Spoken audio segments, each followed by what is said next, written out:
You can support this show at patreon.com/ASA podcasting. Shank, shank, shank, shank, shank, blood abbot. The wasteland is a post-apocalyptic mess as the sole survivor wanders out about to see the rest. Nuclear explosions sending out the gamma rays from deep within the core, frozen atomic waste. From deep within the core, frozen atomic waste. Hello and welcome to the 471st edition of the Fallout Feed. I am Andrew, joined by a flock of my favorite Fallout folks. Tonight, I've got Jess. What's up, Jess? Hi, Andrew. Greets, everybody. And also Ray. What's going on, Ray? Howdy, howdy. Tonight on the show, we will go into some light gameplay off the top.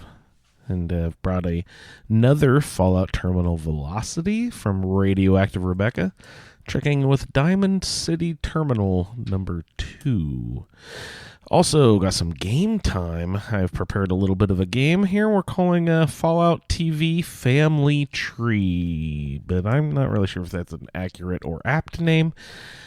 I just love alliteration, you guys know. I found it very intriguing when I saw that on the list. I'm like, oh. What do you think? What do you... I'm going to do my best Jiminy Glick impression. What do you guys think would be a good... What would be the rules of that game, a Fallout TV Family Tree? Oh, gosh. I have absolutely no idea. Because there's not enough people in there to be a generational game necessarily. So I'm wondering if it's Family Tree as far as what this was a reference to, maybe, that kind of family. We'll see, won't we? We'll see. I got got a whole load of iguana bits to load up on, and that sounds like that'll take us all the way to the end there. So why don't we go ahead and hop into our gameplay and see what Ray's been up to this last week. We had been going a couple weeks at a time, but now we're getting back to the pace of recording weekly. So Weekly. Ray, did you have a super big ton of gameplay? I know your No Man's Sky update was recently, and you guys posted a BBC ISSS too. We did, and we recorded another one. Wow, you guys are on fire, right? It's been like 3 months or something. Wasn't quite that bad, but yeah, not pretty close. Yeah, I've managed to squeeze in a video game or 3 or 4. Oh, beautiful! What you been playing? In my usual way. So I've been playing around with some new Starfield mods. So I think so last week I looked at a couple of interesting mods. So one of them was it adds maintenance fees and simple upkeep mod. Yeah, we had talked about you looking at, why you thought that was interesting. How did it work out? It worked out pretty good. So it's definitely, you consider it a lot more at the beginning of the game, because it costs you 1,000 credits to land at a spaceport. No, that's not scalable. That's beginning of game or end of game. You can adjust it. No, in the controls of the mod, but it's your servicing fees. It's they're clearing a landing spot. If you have a plane, your own private plane, and you landed at an airport, you pay a fee to land. But don't you get pissed about that? Like, why do you want more taxes in your Starfield? Because it's part of it's part of life. It's no exploration without taxation. You're paying for the upkeep of that runway so that when you do land, you don't crash. Come on. Yeah. And so, one thing I discovered is it made me, definitely more conscientious about, planning my trips to the city. Oh, okay. No, that makes a lot of sense because this happened every time, whether you were away for a couple days or whether you were just doing a quick jaunt. But Every Yeah. time you land, you got to pay. Every But- time you land, you got to pay. but And Wow. then can't remember, it's like every 7 grab jumps, you have to pay your crew. But I fixed that by not having any crew. Vasco is cheap. do you have to get an oil change on the car? And then I think it's every 9 grab jumps, you have to do upkeep on your ship. I was And joking, but you so- actually do. Yeah, That's funny. It's like 15,000 credits.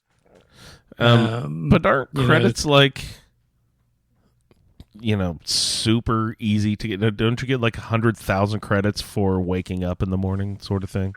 no. No, as the game goes on, they come easier, but they're actually pretty sparse at first. Are they? Okay. Yeah. Now, disappointingly, I also had loaded one that's called Fuel Consumption Unlocked. And that one worked. If I was at a spaceport, I could pay to refuel my ship. But when I put helium-3 into my inventory, it's supposed to you click a button and it activates fueling, and then you leave the ship, and when you come back, it's been fueled up, and away you go. How long does that And take? then also, if you have an outpost that has helium-3 in its inventory, so you've got an extractor and storage and all that, then when you land at that outpost, it fuels your ship. Well, those 2 parts of it didn't work. Oh, okay. So even if I had 900 helium-3 in my inventory, but I could not get my ship to refuel. And when I landed at my outpost that had a helium-3, extraction site, that didn't refuel my ship. So the only way I could refuel my ship was to land at a spaceport and refuel there. But when I flew to a far distant planet, it used up all my fuel Right. and I couldn't leave. You were marooned. You were out of gas. I was out of gas. The distant reaches of the settled systems. And even though I had full gas cans on me, the nozzles weren't the right size.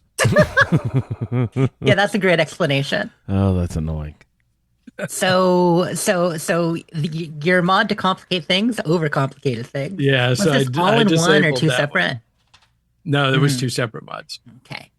So I disabled that one. Because I was pretty stoked about that. I was going to have, helium-3 sites, all over the system so that I could fly anywhere I wanted to. Yeah. Because as long as your flight path took you through a system that you had a helium-3 outpost on, it would automatically refuel your ship on the grab jump. So that was, the maintenance fee one. That one was fun because it really made me stop and think about, I couldn't just jump from spaceport to spaceport without having a way to make money while I was there.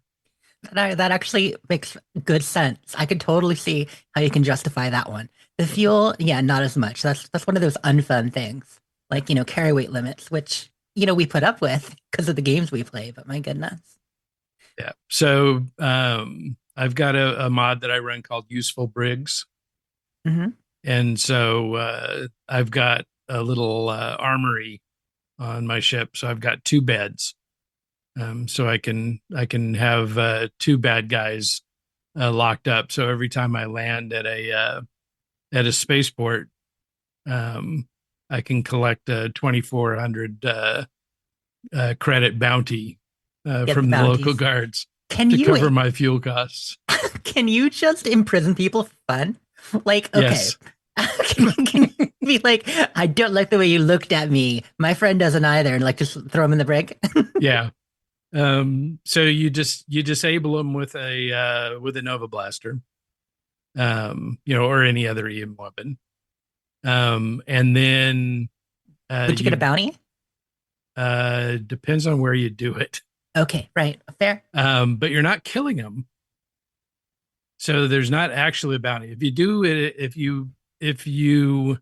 so once you disable them, then you put handcuffs on. But officer, I only lightly tased him. It wasn't, I didn't kill him.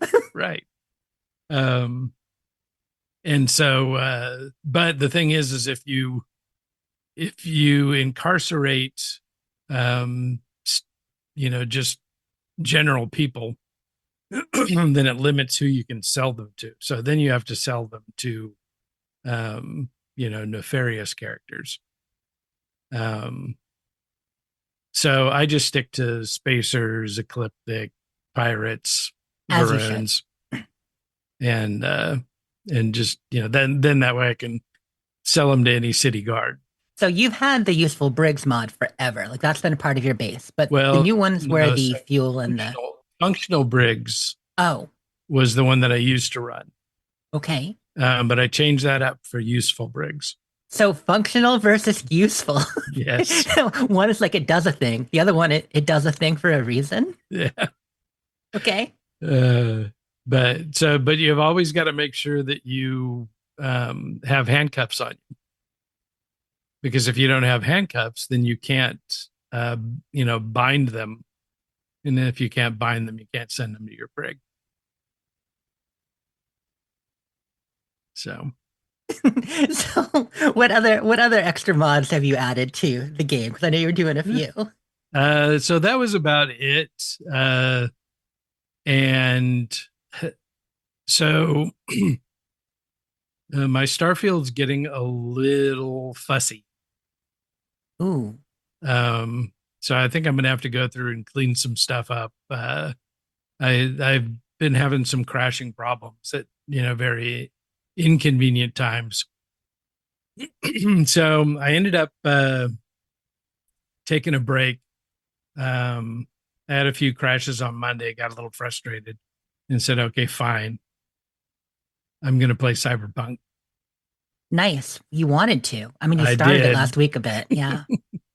So I went ahead and started a new character, and started playing through Cyberpunk, because I haven't started a player since the update 2.12.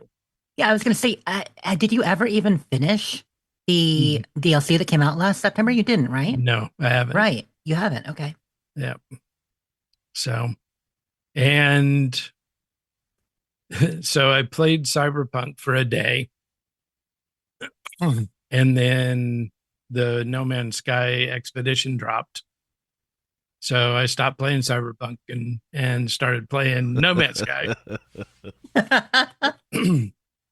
And finished up the No Man's Sky expedition about 3:00 yesterday, and then promptly got to working on Fallout London. Right, which we have been super psyched about. Yes, Fallout London is out, y'all. I'm sure all of our listeners know, or the majority of them. But it released yesterday on the 25th. And yeah, so how did that go, right? Well, so I started to do the rollback mod that they recommend on Nexus. You downgrade the vanilla downgrader. Steam version you've just ready and waiting for 3 months now. And that bombed out on me. Mm-hmm. So I'm like, okay, fine. Well, I know how to use the Steam console and download it manually. I'll just do that. So I hopped in and plugged in the codes, and the first there's 7 different modules that you have to download, and the first one, which is the smallest one, said it was going to take 20 minutes. I'm like, And that's wait, the smallest what? piece for the manual install. I'm Wow. like, no. Because once I download all this crap, I still have to install it. Right. So I said, forget this. I am just gonna jump over and buy it on on good old games and do it that way. So 12 minutes later, I've got a clean An actual rolled install. back version of Fallout 4. Yeah, so for those who don't know, the GOG version, GOG and Steam versions both work with Fallout London. The GOG version, because GOG is hosting it, they've set it up so that with using their installer, it will it works with their version without having to downgrade it yourself. It downgrades the version that you get, right? Yeah. Yep. As part of the package, which makes it easier, very convenient, and it's on sale right now for $16.99 for Game of the Year edition. So yeah, GOG, amazing, excellent hosting the hosting Fallout London, but I think they're getting a little bit of scratch out of the deal too. For Yeah, sure. I'm pretty sure. And so, but then I had already jumped on the Fallout London page that GOG had, and so I had it in my games folder. And so when I went to download it, it just said, which file do you want to link to? So I pointed it to the folder, but it didn't download the game. So I ended up having to delete that page, and then do the regular Fallout London download. That ran just great. Got in the game, started playing, played for a little bit last night, a little bit this morning, and then had to quit so that I could record the next episode of Butcher Baker and Candlemaker in space. And when I did, I also needed to edit, not edit, but package up the previous episode and get it posted. And I accidentally clicked on my Vortex icon instead of my Audacity icon. And so I opened Vortex, which happened to be on Fallout 4. And so, Vortex did its thing. And then I said, oh, no, that's not what I want. So I closed it out and, got Audacity no worries. open. Yeah. Why would that cause any trouble? Yeah, because it's pointed at the Steam version. Did the No Man's Sky show, got back downstairs, fired up my Fallout London, and it says that my London world space is missing. Yeah. I'm like, what? The London World Space.esm and London World Space DLC block ESP, those two, right? Yeah, those are the ones. So evidently, Vortex said, oh, look, there's a version of Fallout 4 that we need to apply this Fallout London downgrader mod to. Yeah. And also it also has some widescreen thing on it too. And so it ended up borking my my install. So I deleted Fallout London and reloaded it. That didn't work. Still had the same problem. And interestingly enough, so it says, do you want to it gives you the error, then do you want to continue? Yes. Let's just see what happens. And it spawned me into the bomb shelter in Sanctuary Hills. Yeah. that is what happens if they don't load. It's not loading the world space. And Yeah. we talked about it. That's a known bug. Yours was for a different reason, but it's often if you're using a mod manager like Vortex or mod organizer, and it will somehow it can make it so those aren't active. And a lot of people are finding it happens if they're not launching from the F4SE launcher, Mhm. because you have to run the F4SE launcher to make it work. That's why some people are, after you get the Faultline installed, you point directly to it. But the F4SE launcher, if you have multiple versions of the Fault 4 script extender, which, Right. this is, I'm saying more for the listeners. If you Yeah. have multiple versions, it can overwrite that via Vortex. And so you no longer have the modified version of F4SE. So Yeah. it's kind of it's an issue. It mostly happens with Steam if the version auto updates or somehow an update happens. But Vortex can do it too, apparently. Yeah. so I'm like, okay, fine. Screw all y'all. Oh, y'all. I busted out my Revo uninstaller. Oh, Revo. God, we haven't talked about that for a year or so. That is the ultimate uninstaller. I mean, it's uninstalling all the keys to the game, all of the the deep window files, everything. So Great tool.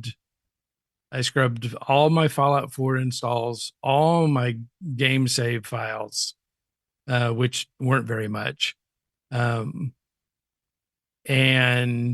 Fallout London. So I nuked Mhm. everything, re-downloaded the Good Old Games Fallout 4, re-downloaded the Fallout London. Everything's been working swimmingly, except that I have OneDrive, which evidently somewhere hiding in some nook and cranny in my OneDrive is an old save from a survival play that I did Mhm. back in 2023. And it wants to overwrite with that. And so that was when I opened up Fallout London. It asked me if that's the game that I wanted to play. Oh, geez. And so I said, no, I want to start new. And so away we go. So we'll see tomorrow. It will hopefully be good. It's been a little bit of a saga. Yeah. But at We'll least talk I about it know more. now, because I know where all of the file locations are now. Mhm. So you've got 2 copies of all of that stuff, one in the Fallout London folder Yep. and one in the Fallout 4 Game of the Year folder. Game of the Year content folder. Yep. In the data folders there. So if I have to manually copy and paste those stupid files, back into the Fallout 4 folder, I will. You're like, I know how to overwrite. Well, that's something also, like if you change things in the Fallout 4, like the prefs ini in the London folder, before you do the second install of Fallout London, it will at least copy those values over, which is good because I did a few things out of order when I was first installing, but I figured out why and how to make it work. So we'll talk about that more on my gameplay because I certainly did some Fallout London too. as you know. Yeah, the kind of tricky thing is that when you install Fallout London on the Good Old Games page, it installs an installer that Yes. then you click on to install the Fallout London files into the Fallout 4 game. So your first 3 steps should be download and install Fallout 4 Game of the Year Edition. Download Fallout London. And you think, okay, now I've done Fallout 4, I've done London, we're all good to go. No, because you have to click play on London. And when you click play on London, it brings up an installer and it now installs Fallout London over top of and kind of takes over. It claims and rebuilds your Fallout 4 drive with all kinds of settings and gets it ready to work Fallout London. So it is a third step that you don't expect. You do. Yep. A couple people were taken by surprise by that last night. I think Lee was one, maybe it was Randy, but they had downloaded. They're like, wait, it's installing again? And yeah, so the first time was downloading, but this time you're not.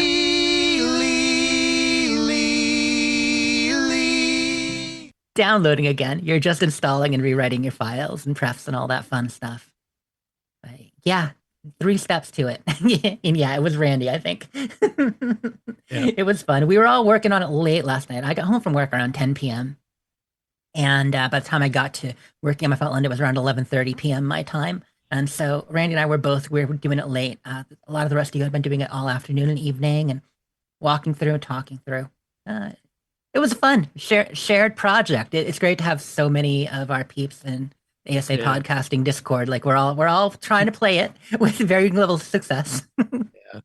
Yeah, so I got a fair way through. I lost a bit of progress, but that's okay because I found a location that I had missed on my way out of the station. Before you get all the way out into London. Right. And if you go upstairs in that last section, there is an elevator that'll take you up to some offices. You can't get Mhm. into any of those offices, but if you get up there, there's a balcony that overlooks that area where the fountain is and all that kind of stuff. Ooh, okay. I'll have to go back and check that out. So Awesome. So go in there and check. There's a note. And yes, you should. Okay, will do. That sounds great. So that was, I was glad I caught that. So I missed it the first time. So you have jumped from Starfield modding to Cyberpunk. It didn't give you any trouble, right? You just No Man's Sky came out, so that's why you jumped to that one. Right. Yeah. I was fine on it. And then I'm like, well, there's no choice. I have to play the expedition. I've been waiting for it for a week. So Right, exactly. I feel like your weekly games have been growing though. As like games that Ray plays, your library has grown a little bit. So sometimes you hit a lot of them. You hit all the greatest hits this week. yeah. So No Rage 2. no, and no Skyrim. Yeah, I kept almost, because I've got a character that I've been playing around with that's kind of new, but as soon as I get a message from Michael that he's ready to record again, I'll jump back in and do some more with that character. Just make sure Vortex is set up to not do something it shouldn't do if you're going to open it up. Well, I took Fallout 4 out of Vortex altogether. Okay. Oh, yeah, for now. So Okay. it's the only 2 games that Vortex is managing for me right now is Starfield and Skyrim. Yeah. Oh, that actually reminds me, separately talking about games, the Stalker release that we were thinking was going to be August, September has now September. been moved to November. Yeah, Mhm. September has now been moved to November, which, the Ukraine conflict is still Ongoing happening. conflict. So, Yeah. yeah, not a surprise at all that things are tough in the area. But for those waiting on Stalker 2, if you didn't hear, Stalker 2 has been delayed a couple more months from when we were expecting it. So, but that's all I was up to this past week. That sounds like you had a good old time. How about you, Jess? Did you have a chance to get into any video games this week? I did. I didn't have quite the good old time that Ray did. I was telling you guys before the show a bit that I've been in the office week. I've been training. When you're working with a trainee, you get a little more tired in the day, a little talked out. Your brain's a little exhausted, and so I've been vegging a bit with the TV and the relaxing. But 76 played a little Fallout 76 for sure. Last weekend we had a claw brawl with my Gato crew. It was nice. For so long we were doing every Saturday in Fallout 76 with maybe one Saturday off a month. But the last couple months since we've been back on, it's really only twice a month. So it was nice to see everybody get in. A claw brawl is when we're doing fights, but with weapons. So as opposed to, the catfight nights where we're just punching each other. Claw brawl, you pick a weapon. We've got to have done it a number of different ways. The way that we did this time was we put a few in a poll and let the chat pick what we're going to fight with. And so I wanted to shout out the Nuka Shiv. Have you guys seen the Nuka Shiv? I'm sure Ray hasn't, but have you, Andrew? No. Okay, so I call it Nuka Shiv. It's actually a Nuka Shank. Nuka Shank. Sulior mentioned in chat because he joined us. The Nuka Shank is basically it's a broken ass bottle. You take your Nuka Cola bottle, you slam it, and then you just shanking each other with it. Well, that thing is deadly. The broken It is. bottle? Yeah, it's a skin for a combat knife, but it does some serious damage. There's bleed damage. Yeah, it's a really pretty powerful melee weapon if you set up with a good melee build. So in our Nuka Shank fights, we were doing best of 10, but there were some of the matches were like 5-6 seconds long. You know, it'd just be like shank, shank, shank, shank, shank, blood, bleh. And and then people who can't resist, you know, because when you're doing cat fights or claw brawl, you know, when in 76 general, when you hurt somebody, when you knock them down, they take a knee. Now, at that point, their opponent has two choices. They can be respectful, make things easier on Jess and the competitors, and, you know, not hit them again and kill them flat out on the mattresses. Or they can, you know, double tap and put them down so they have to respawn and I can't stim pack them.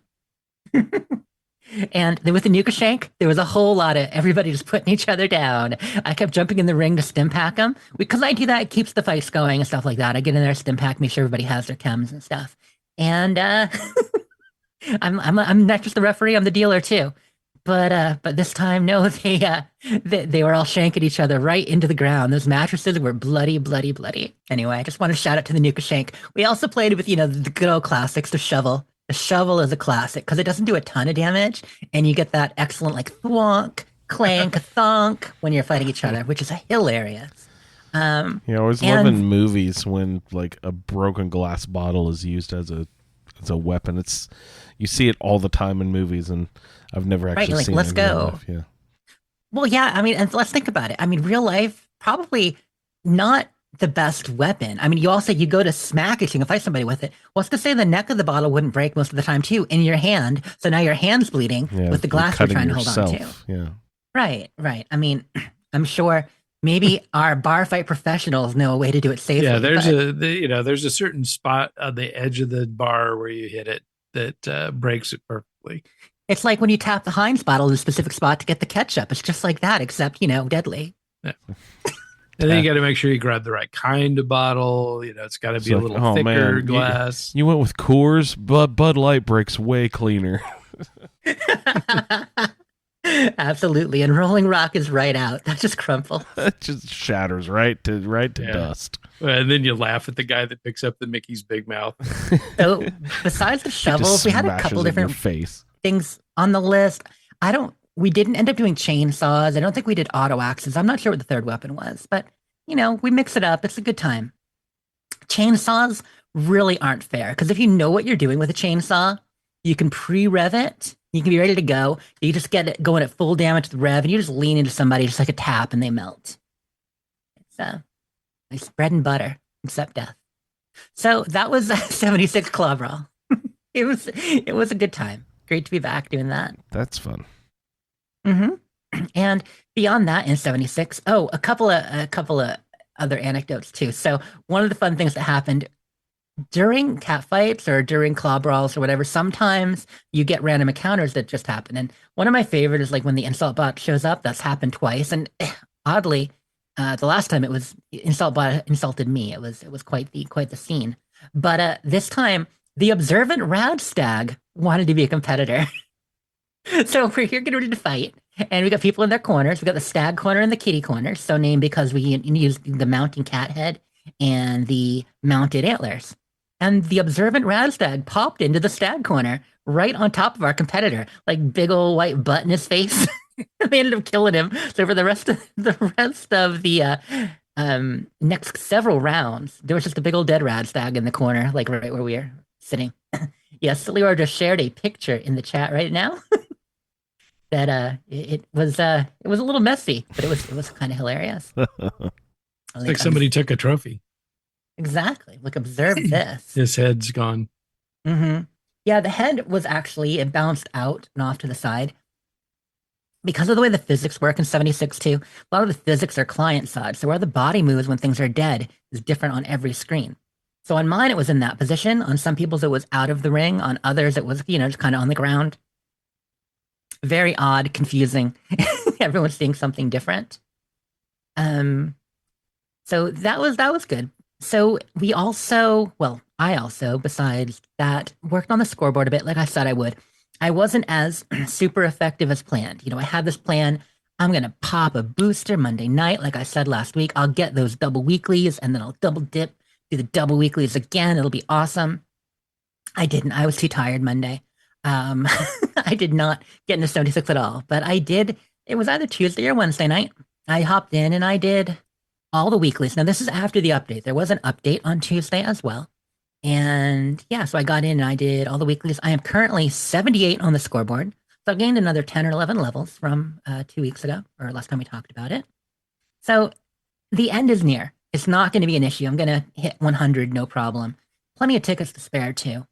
So far, I'm liking what I'm getting. I'm not buying everything, skipping the skins. I think by the time I get to 100, I'll be really close to having everything I want. You can pass those tickets over to me. I would if I could, trust me, because you can't do anything with them if you don't use them.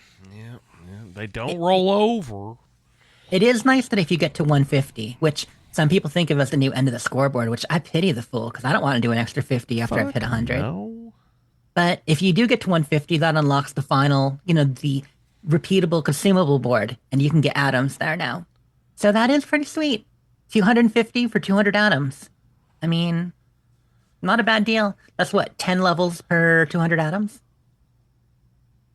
If you don't spend on other things, you can pop in and get what, like 1,000 or 2,000 atoms pretty easily if you don't spend on much else. But that's just a possible choice that I would never take. Speaking of atoms, what am I missing out on that magical shop I've been ignoring for 2 months? Oh, the atomic shop. Okay, you know what?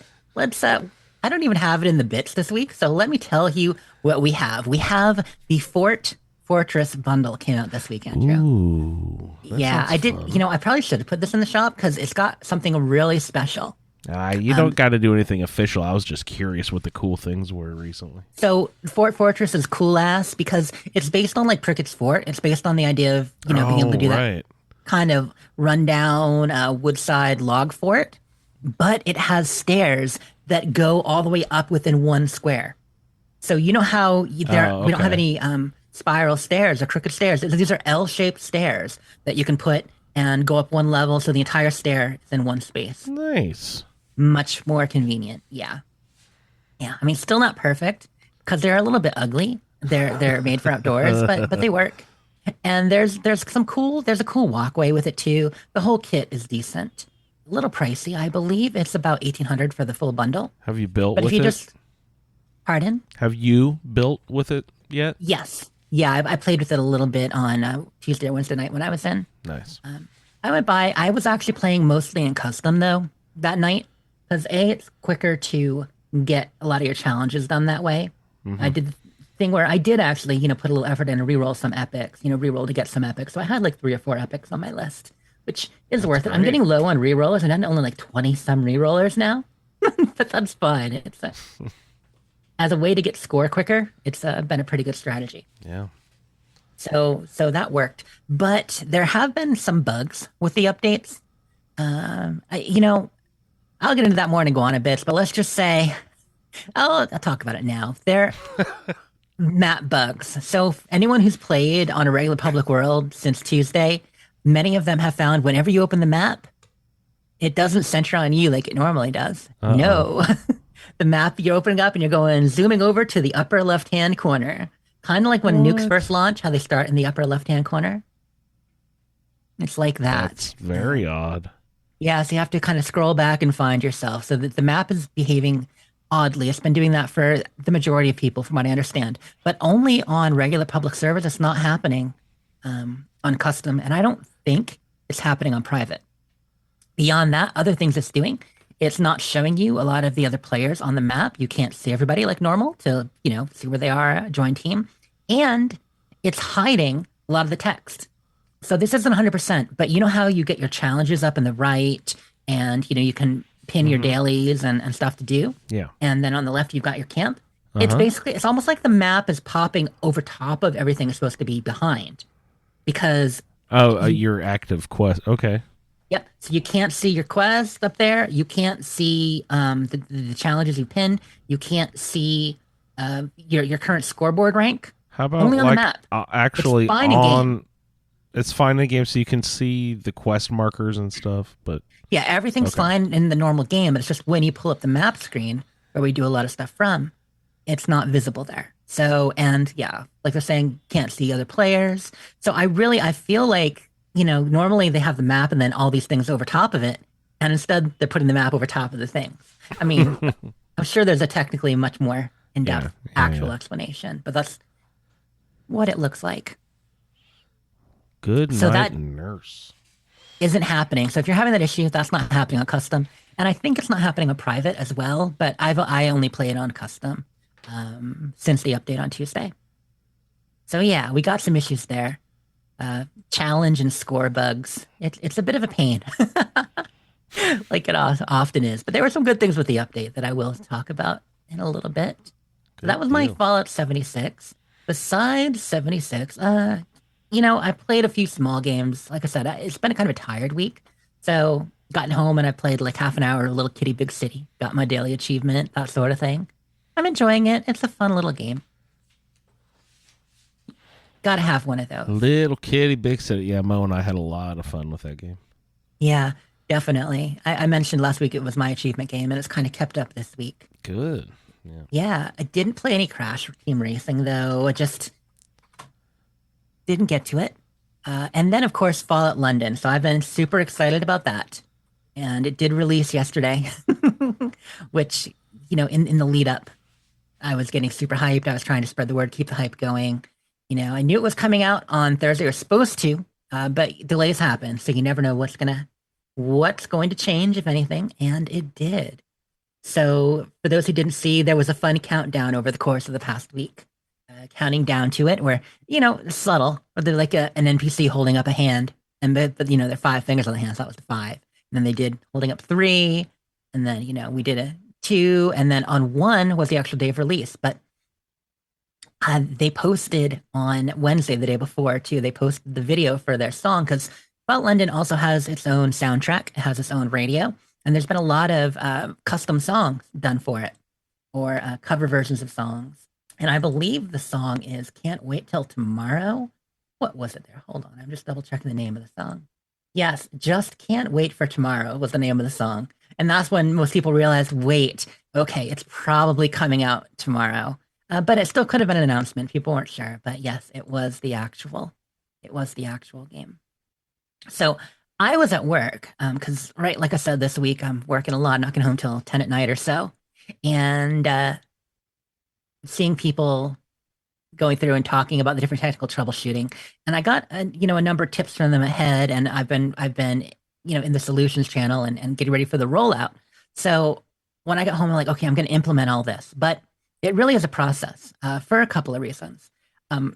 With everybody installing it, downloading and installing at the same time too. Even though GOG is pretty robust, it definitely was a slower download than it would normally be for me. And I think for many people, it took probably a good 2 hours to get it fully installed. Like downloading and installing Fallout 4 took, I think, like 36 minutes or so. You watch the counter, and obviously it went up and down, but it took a bit, and then London took a bit. But I followed the steps. I got it running in our Fallout channel. I've pinned some best practices. Now, this isn't what Ray did specifically in this order or whatever, but it's been kind of found to be one of the most effective ways, especially if people are having the train crash. So in the way the game works, you're loading into the start, and once everything's installed and working, there is a whole intro tutorial, like there always is. In Fallout 4, traditionally it's Sanctuary and then everything in the vault. When you're telling the salesman, you're getting your stats, you're getting your character set, and then in the vault, you're learning how to use a weapon, and then you're getting out, and finally you emerge out of Vault 111 into the Commonwealth. And here, you're emerging into London, but you're starting in a vat. And I won't spoil the whole story, but there's some science stuff, and stuff happens, and you end up choosing your stats and your looks and all the usual, and then making your way out. There are a few areas in the tutorial, but the tutorial is pretty stable. For most people have said it's running well.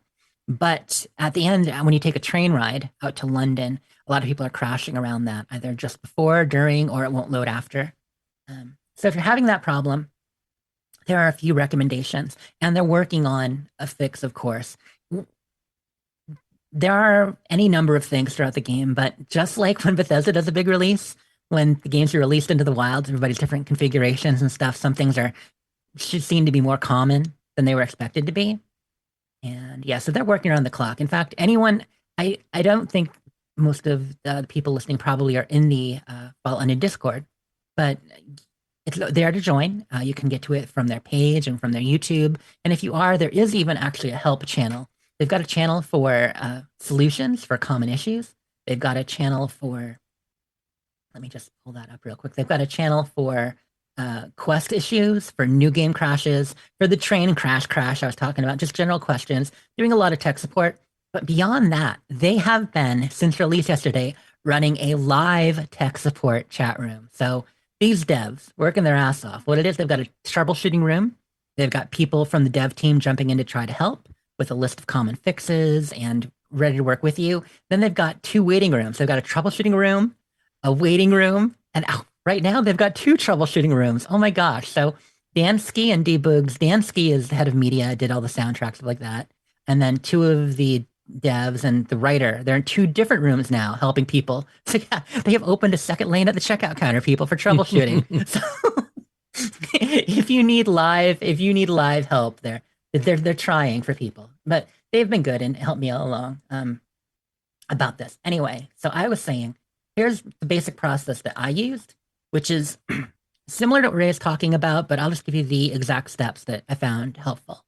So first, install the Fallout London from GOG like we talked about, and then Fallout London using the installer from GOG.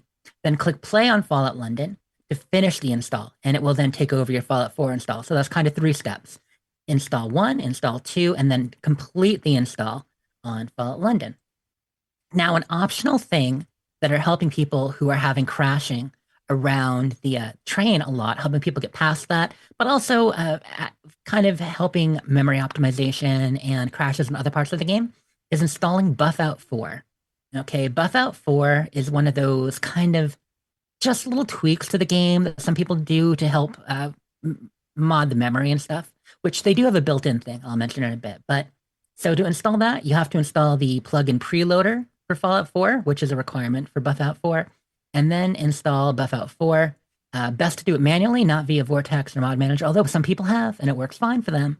But it's pretty easy to do manually. You just got to go to Nexus, and you can get these. And then once they're installed, you have to edit a config .toml file to change the memory manager from true to false, because they have a built-in memory manager called Baka Scrap Heap, that you then have to also edit. So these are a couple steps. I've got them linked in our Discord. If anyone's having trouble, like I said, I can try to help too, walk you through this. So after you get the Buffout installed, you edit the inis and stuff like that, you can get to your graphics options. The most important thing to know in your graphics options in Fallout 4, which most people on PC already realize or have heard out, but with a lot of cards, you can't have the weapon debris on, right, Ray? That causes trouble even normally, doesn't it? Yeah.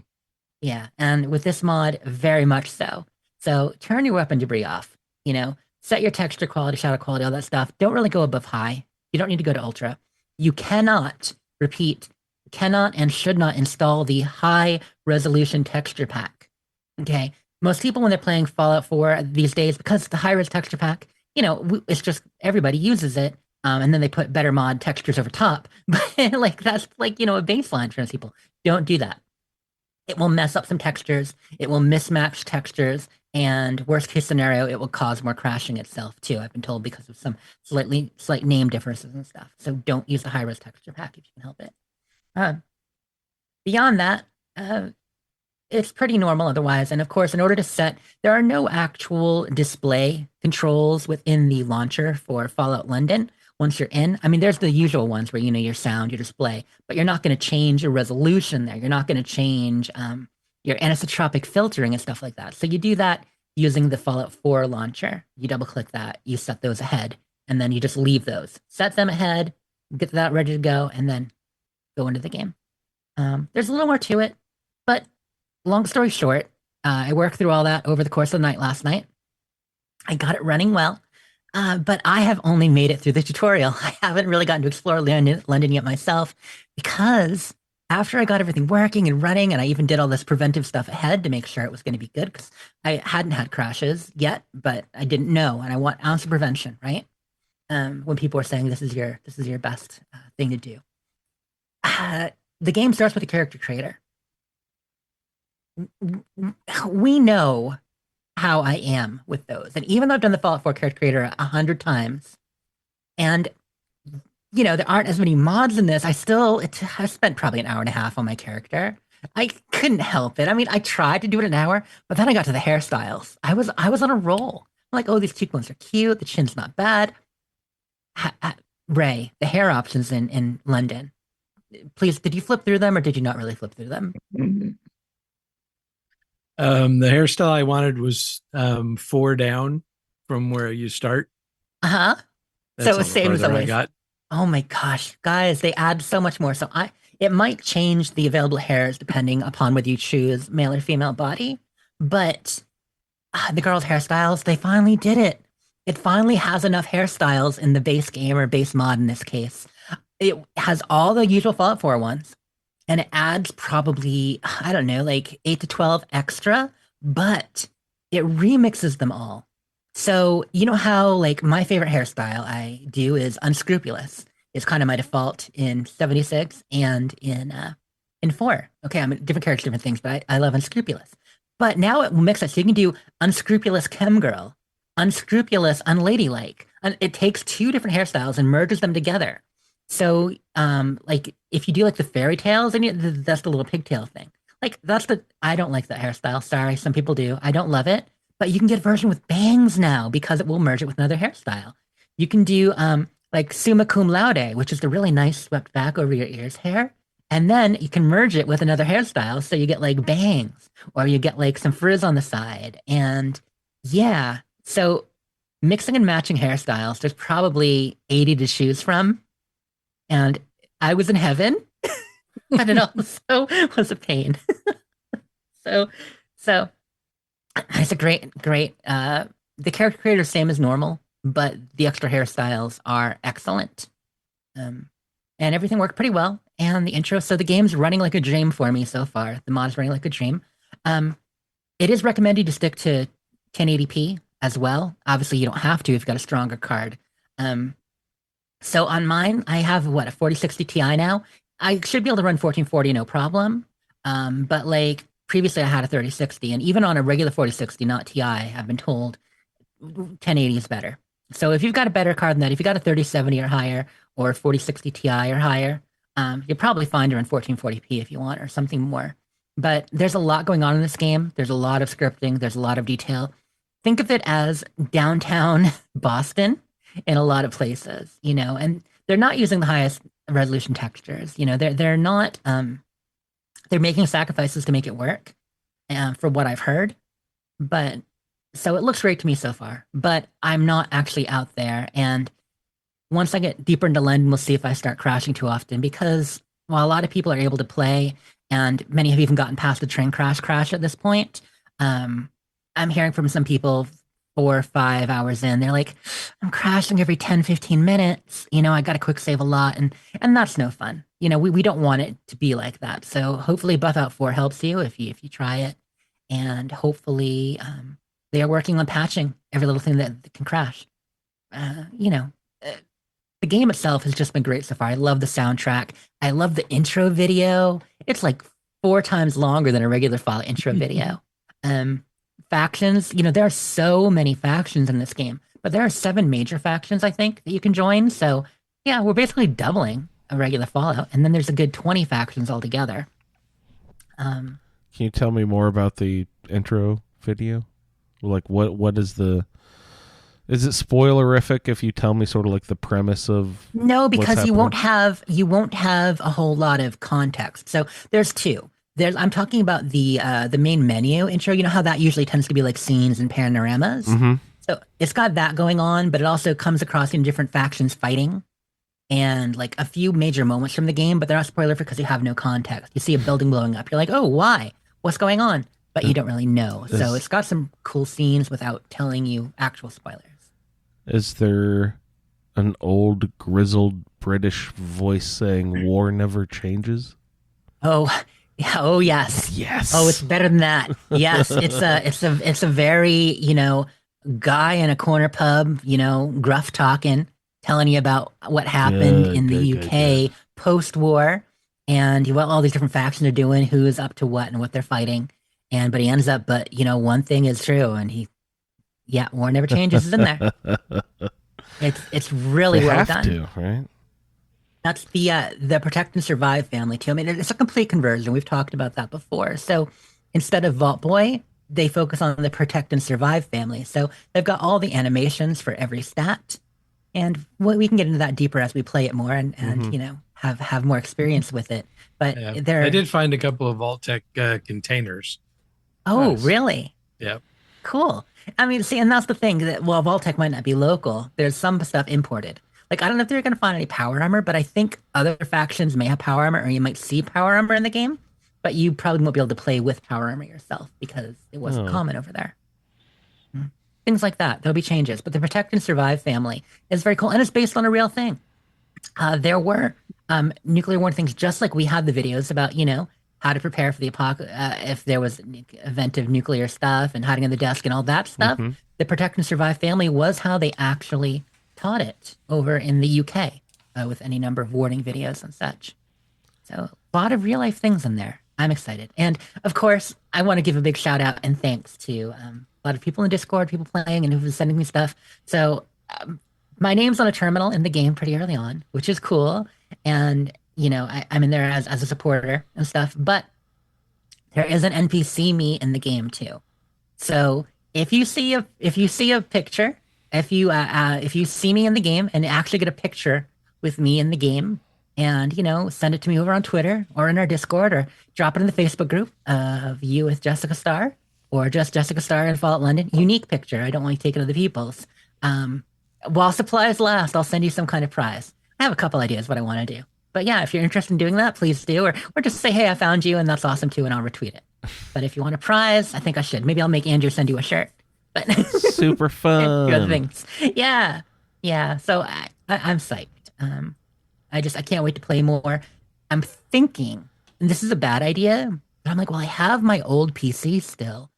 I could install it there as well, put that right next to the TV in the living room, and then have like my 65-inch Fallout London with just like a PC that only doesn't play Fallout London now. Probably a dumb idea, but we'll see. One nice thing about having to start over is now I've played with the dog and I don't have to anymore. How dare you, Ray? My face. I'm sorry. Is it a German Shepherd? No. Is it It's a an bulldog. English It's a British- Shepherd? Yeah. A British bulldog. Nice. So those have the like little stumpy legs with the brachiocephalic faces. Like you're not gonna be able to sneak with that dog anywhere around. Just gonna be like. And you thought dog meat got in the way. Winston has knocked me off of so many things. That is just the goddamn perfect name because, Churchill with his jowls and that's He so is. nice. Yeah, He knocked he's me Winston. into a puddle that had 230 rads per second. Whoa. Get out of that puddle, Ray. What the fuck happened to that puddle? I don't know. And it was rough. And that little sucker Good was just Lord. sitting up on the tree limb that I fell off of. Going, Winston is the dog's bollocks. I'm sorry. They even have. Sorry, I'm speaking my British slang now, but no, they actually. Anyway, they have him on some merch too. Like I think that's gonna be one of their most popular shirts. They're selling shirts with Winston on it. So yeah, your new dog meat, everybody. Winston, except for Ray. He's a good looking boy, but yeah, no, I got my 3 or 4 hours in with him and we're done. Yeah, that's fair. You still play with Vasco? No, you don't anymore, of course, because Oh, he's no, he Tattletale. narcs on Snitch. me. Yeah. Snitches, they stay back at base. But that's Yeah. my Is gameplay. that, The two Fallouts, and that's pretty much it. Besides a few little dallies here and there, and I'm finished season 2 of Star Trek DS9, so 2 oh, seasons nice. How many seasons altogether were there for done. There are 7. 7? So yeah, I've watched what, like 44 episodes, 46 episodes. I'm getting I there. don't know. Back in the day when they had 500 episodes a season. At least. Yeah. How about you, Andrew? Have you had any actual gameplay this week? I know No, we're I talking more didn't- mods and stuff than games. I didn't play any games. Am I allowed to ask more questions about Fallout London? Please do. We'll know more in the future, but I've watched a lot of previews and I've been Okay. watching things. I can't wait to find some of these things I know about. Okay? Like when I've seen art for some of the cathedrals they've done. And, I've seen art my friends have done, but like I've seen these world spaces. Amazing. And I've seen encounters. You guys would not believe some of the things they've built in here. Now, obviously, you have to be able to get to them. So, hopefully the mod gets more stable. But it's just amazing, Andrew. Just amazing. Will we have our typical bad guy lineup like super mutants and rad roaches and bloat flies and rad scorpions and such? Like scorpions don't really live in England, right? Yeah, no, there are some similar, but there are definitely a lot of different. Ray, Okay, you've we're- probably met more at this point than I have. I Like, want obviously, I know about the shrews and stuff at the beginning. the rad hedgehog. The shrew is like a hedgehog. The Yeah, rad they do have shrew rad is adorable. shrews. Yeah. Oh, fucking And awesome. leeches. Ooh. And there's a lot of human enemy factions too. That's the thing about multiple factions like that. Yeah, the only ones I've really dealt with so far have been the hooligans. Cool. Yeah, they're the first ones you start out with. Did super mutants make it to the UK? Haven't seen any of those, but definitely ghouls. Yeah, Although they don't call them Ghouls, ghouls. right. there are plenty of. There's Or- also some other mutations happening there. I don't know that there are super mutants. What do they call ghouls? Um, Do you remember off the top of your head there? what was it? Travelers or Oh, that's not very good. Come on. something that indicates that they're just people that have been around for a long time. Oh, okay. I'm sharing a quick picture of St. Paul's for people to see of just like this amazing world space. And now that the game is out, I can share a few things like that, pictures that I've saved. Um, Yeah, so loot is far more scarce, mhm. at least at the beginning of the game. Stim I mean, packs, especially, right? Yeah, it took me. It was 4 hours in before I found my first stim pack. What? Now on my restart, I found one right away. Oh.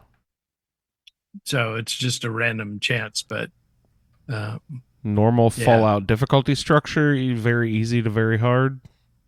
Is there? I haven't even opened that part up yet. Okay. So I'm guessing I'm playing on normal at this point, Okay. which is still pretty freaking hard. Do they have all the same products with just slightly different, weird, cute sounding British names to them? Like, To some extent. oh, that's good. Andrew, That's good. you know what mod was released? So the people are releasing mods on the Nexus specifically for Fallout London. Oh yeah. Yesterday they released the most important the most important mod. Yeah. They just said I fixed the name and it changes football back to soccer ball. Best mod. Yeah, so Gopher loopholes. made a video, helping people understand, English, especially the people from the island of Aramika. Oh, okay. Oh Uh, God, America. That was that what they're saying? Oh my goodness. Yeah, so by the end of the video, the gist of it is that, so it's football. Don't call it soccer or we'll kill. And so everything is or will kill you. Hilarious. So he goes through and gives you the proper names for all the stuff and what not to call it. It was pretty hilarious. For people wondering about how, they've used the time to, like, little things like that, like the extra time, well, I mean, obviously they were trying to get things to work on next gen and, the first month waiting for things to be updated and then banging their heads. So I can't call it extra time. But people who weren't as involved with that and had more time to do things, they were working on new animations and lots of new extras. There are things in the game at the release now, even though they had to do the rollback version, that would not have been in the game if it released in April. One of the big ones that I really liked, when you first pick up the Attaboy, if you take a look at the animation for picking up the Attaboy in the original reveal trailer we did 2 years ago versus what's in game now, or what you can actually, they even have a separate version of it. It's gotten so much deeper with how he holds it, how he moves and looks at it, puts in the tape, all that. Like I love all these how he little blows on the connector. Yeah. Before he Like a plugs it in. Nintendo cartridge. It's so perfect. I think that was Neher. He's one of the animators. I think Neher did that. Just as an extra thing. He's like, yeah, so I had a little time. I just did this and shared with the team. Things like that. It's so cool. It's So such I a gotta labor of say, love. as a Melee, person, Mhm. I love the butterfly knife animation that they have, except that it plays as a idle. And so if you're, sneaking and you're just holding your butterfly knife, Clackety, clackety, clackety, clack. you're constantly flipping this thing around. And it's right in front of you, so it's taking up about a third of your screen space right in front of your face the whole time you're walking around. Lower your hands, Ray. Well, but Disarm yourself. you like to be ready because a rad shrew can pop out of the ground anywhere. And so now I walk around constantly blocking with my knife. As soon as it Oh, gets ready no. to start the animation, I do a quick block Needed. to stop it. But I love the knife. And they did a great job with the animation. But it's I just too enjoyed it the hyperactive. first time I saw it. But that was it. Okay, cute. Move on. Just hold Yeah. the stupid thing and get ready for the next rad shrew. That's such a classic thing. Like when you first hear a piece of dialogue, environmental storytelling type stuff or atmospheric dialogue, and you're like, oh, that's great. But then the 20th time you hear about, Dad, will you read me a bedtime story? You're like, no, no, off the ship, Cora. Exactly. So I do hear you. And it's the same with animation sometimes. Favorite bedtime story, Taming of the Rad Shrew. Oh, cute. Let's see, what else was I thinking about? Just a few minutes ago, I thought about a few things, but plenty of time. There'll be lots to play. It's you think a full length, 30-hour game, something like that. I imagine. For London, 80 to 100. Oh, really? I mean, well, no, it Wow. was 70, 80, probably. That's Well, probably depends exaggerated. on how long it takes you to get out of the character creator. Those hours don't count. I'd say you take that back, but no, the shoe definitely fits. And I'm not familiar with the overhead map of London. You opened up the map and looked around, or does it not reveal It's the huge. map? And okay, But there are 7 settlements to build in too. 7 settlements. cool. Take you outside of the city at all? I think 7. Oh, definitely outside of the city. Yeah. Yeah, there are a number of woods. There are wooded areas. There are a number of different neighborhoods and parts of London you get to. Great. It's huge. The map is a little larger than Fallout 4. Wow. It's like Fallout 4 plus Far Harbor. Essentially, number of cells. And And stuff how were did they talking. do this? Did they literally just take the artifacts from Fallout 4 and use the same sort of engine? The Yeah, it's all in the not engine, and creator, then what is that shit called? they program stuff over top of it. Some of the are the original assets from the game. A lot of it are new assets they've created. That's why they had to have a whole team. The core Wow. team is around 50 people, but over 100 people are credited in total with working on it. And that's not counting voice actors. The voice actor list is probably larger than Fallout 4. I mean, I haven't done a comparison, but the voice actor list is huge. Is, Yeah, and they do a great job. Hmm. There hasn't been anybody that I've come across so far where you go, ooh, amateur voice actor. Right. Nice. Yeah. And I mean, there probably will be as you go on a few times, but they've got 2 Doctor Who's in this, Andrew, right at the intro. is Two of the the actors play one Doctor that's Who. in the Dragon show now? No, none of the new ones. They're Is old it- Doctor Who's, 6 and 7 from the 80s. Capaldi or whatever his name is. Nope, not him. Dang. But it's funny because they're I don't the know- only I 2 don't know that I anymore. wish I'm playing it. I'm like, I wish the volume was a little louder on these 2. The 2 scientists at the beginning, Ray, like they're quieter than most of the rest. I'm not sure why, but Yeah.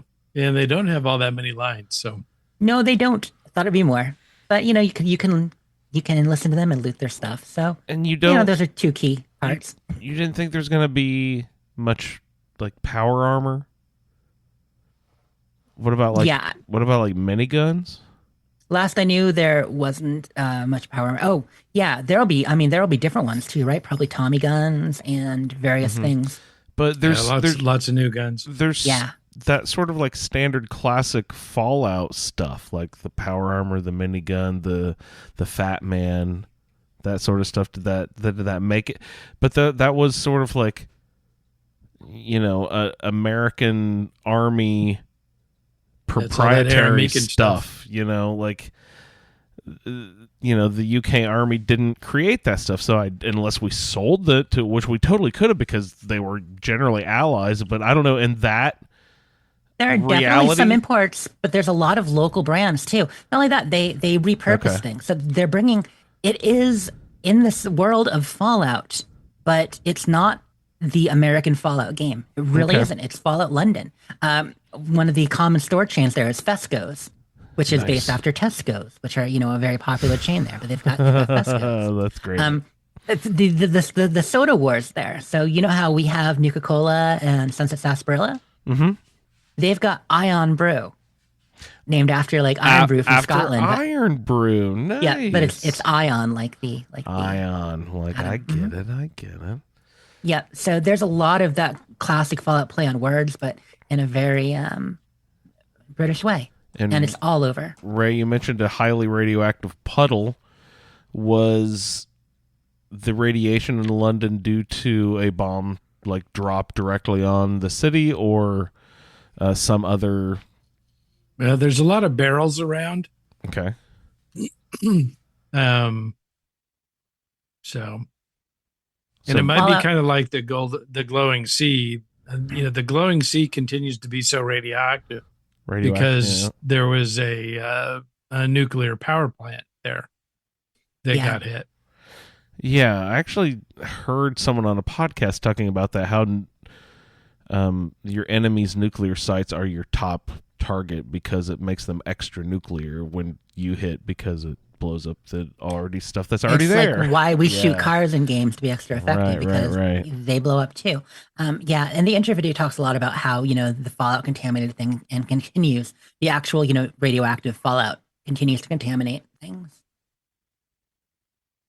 So just really cool all around, and there's a lot of story to it. Yeah. We've barely scratched the surface so far. Ray's gone Oh, deeper. yeah. I've seen deeper than Ray, but Ray's played deeper than I have. So it's yeah. I just can't wait to actually see some of these things in person in the game. What is the best option for someone with zero access to modern PCs?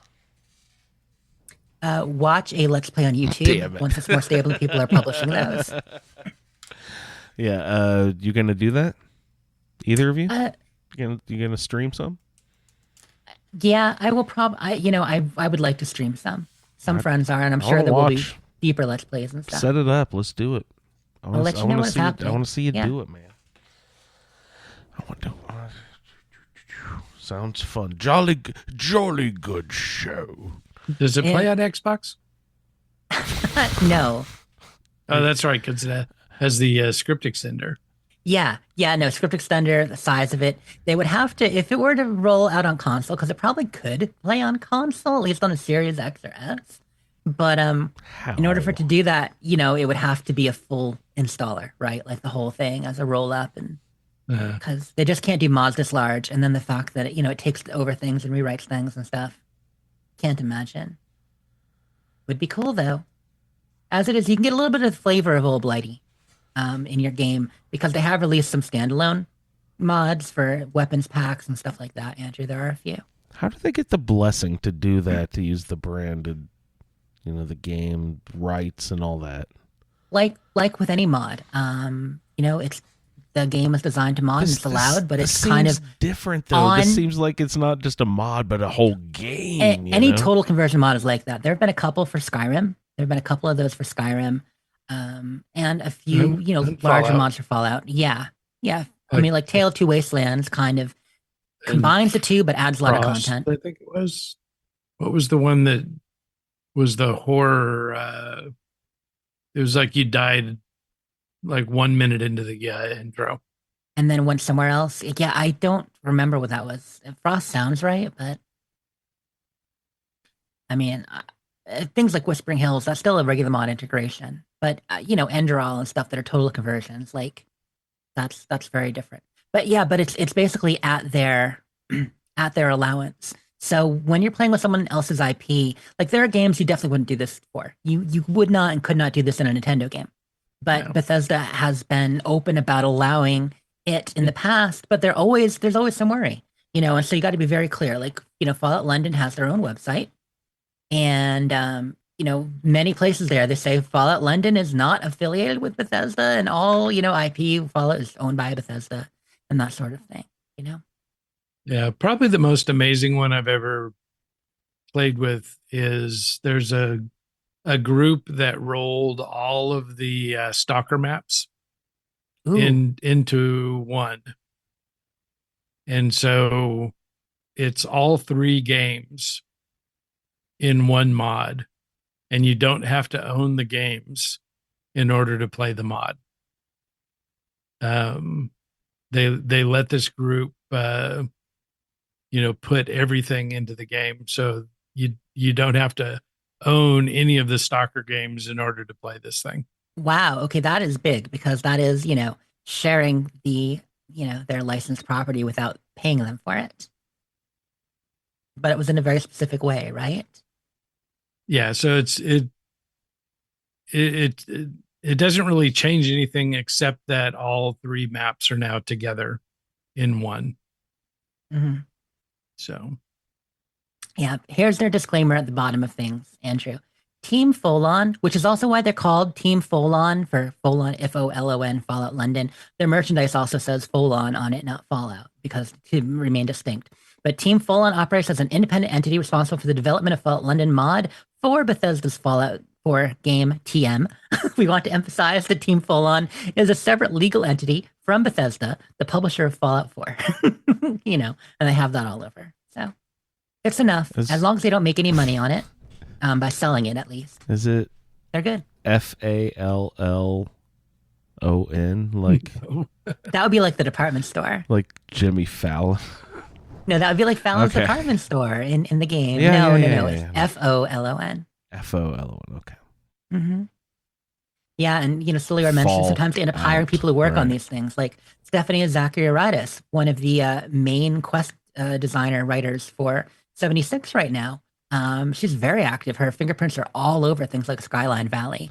And Stephanie Zacharyadis was the lead quest designer on Fallout London for the first several years. Nice. So. Voice protagonist. Yes. Yeah, no? Oh my gosh. No, I guess not. No. Everybody else, but no. Ray hasn't actually played, so he doesn't know. Did you actually get loaded in and played much? Yeah, no. Yeah, he's played a ton. You played a ton. Quite a bit. Good. Yeah. We just had to question that because you the sound mod design people is so always good spend and, so much time tinkering. I never know. It's like Jess or Will with photo mode. You You just spend more time tinkering with the thing than you actually do spend playing the game. Yeah. No, I got quite a bit of gameplay in. Good. Currency caps or some other thing? Some other thing. Oh Lord, what is it? Can you reveal? Is that a spoiler? It might be a spoiler. Well, it depends. I might not want to tell anybody because they can suffer like I did Yeah. when no, they just finally suffer. when they finally found out that, oh crap, that's what currency is, because they tease you because you do find caps and you find pound coins. But that's like old world money or whatever, right? Yeah, which do work in vending machines. Yeah. But, some things are valuable. Like Silly was mentioning cigarettes. Things have value for sure. Different things, different people. But yeah, Fallout London. Cannot wait to delve into it a ton this weekend. Is And that why hopefully sorry. continue crash free. Or, few and far between.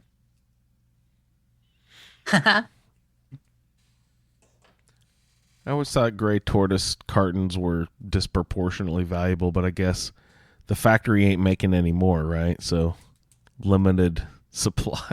Right, okay. That Tobacco makes is a something lot more special. sense, I think, about Processed that. and rolled tobacco, that's something Yeah, special. something precious. Mm-hmm. More valuable than whiskey to some people. All right. I joked that Especially I to an did. addict. Yeah. Yeah.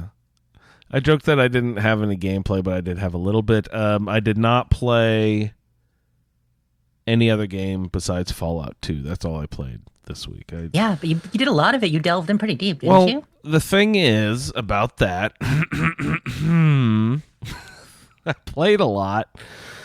God, I played a ton, but made almost zero progress. I'm still I've figured out the guy who I'm trying to find, and like I have to spring him out of jail or something. But now I need to get 1,000 caps to do that. But I'm almost definite that it's like one of those scenarios where it's like they only say that, oh, you need 1,000 caps to get them out, but there's a workaround. Like there's someone else to talk Yeah, there to will and be. a side quest to do something. But I've talked to fucking everyone and I can't get the side thing to spring. I can't find it. We played Fallout 1 together, and so we all helped each other with some of these little things, like Yeah. tips, tricks, how to work around things.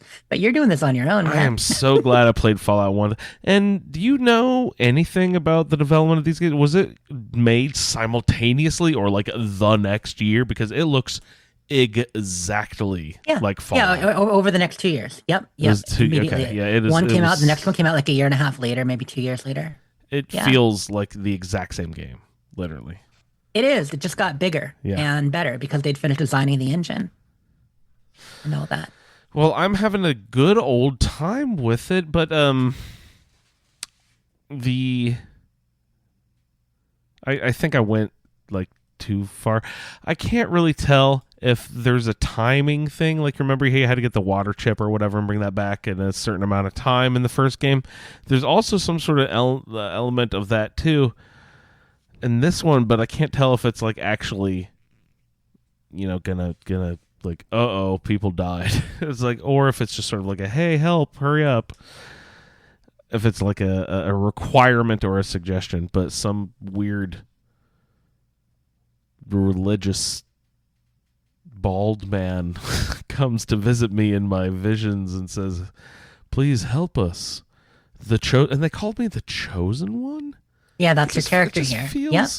You're not the sole survivor. You're the chosen a one. little lofty, a little bit. There's like the first people you wake up with, they're this very heavy religious bend to their conversation style. It's just real deep. Yeah, But, so if it released October 29th, 1998, that was just over a year after the first one. Oh my God. Yep. A year? They made Yeah, this I mean- entire game in a year. I'm sure they started it a little bit before the first release because they were winding down, but they didn't know, while they suspected it was going to be successful, because of the reception among the team, they didn't know. So yeah, I bet most of it was done in a year. And it's funny because it really is bigger from what I've heard. A lot more going on. Also a whole lot sillier too. But So how I just don't understand the development. They could just turn it like, wow. I'm blown away that it happened in a year. But then A lot of games in the past for a year or two. Yeah. There's a new Mario game every 6 months now, so I shouldn't be that surprised. I mean, it's all different. It's it's also while games are put together quicker because of the way they worked. Also, when you're building on the same engine, like you're talking about how they look so similar. I mean, that's how games used to be turned around quicker. Would be you'd do 1, you'd do 2, and you'd do 3 all on the same engine, and then you'd rework the engine, do 4, 5, and 6. Work that IP to death. Well, and the game was like 500 meg. Mm-hmm. Oh, right. Yeah. And we're working with, 50 gig. Yeah. But yeah, we've got to play this with you. I mean, it's all about timing. That was the weird thing. We have ideas for our next roundtable. No, you People guys saying Fallout 2 roundtable, but we've got London now. You've got 2. Have a good time. I'll send me some biscuits or something, and I'll just wave over here from Arroyo and say, have a good time over there in London.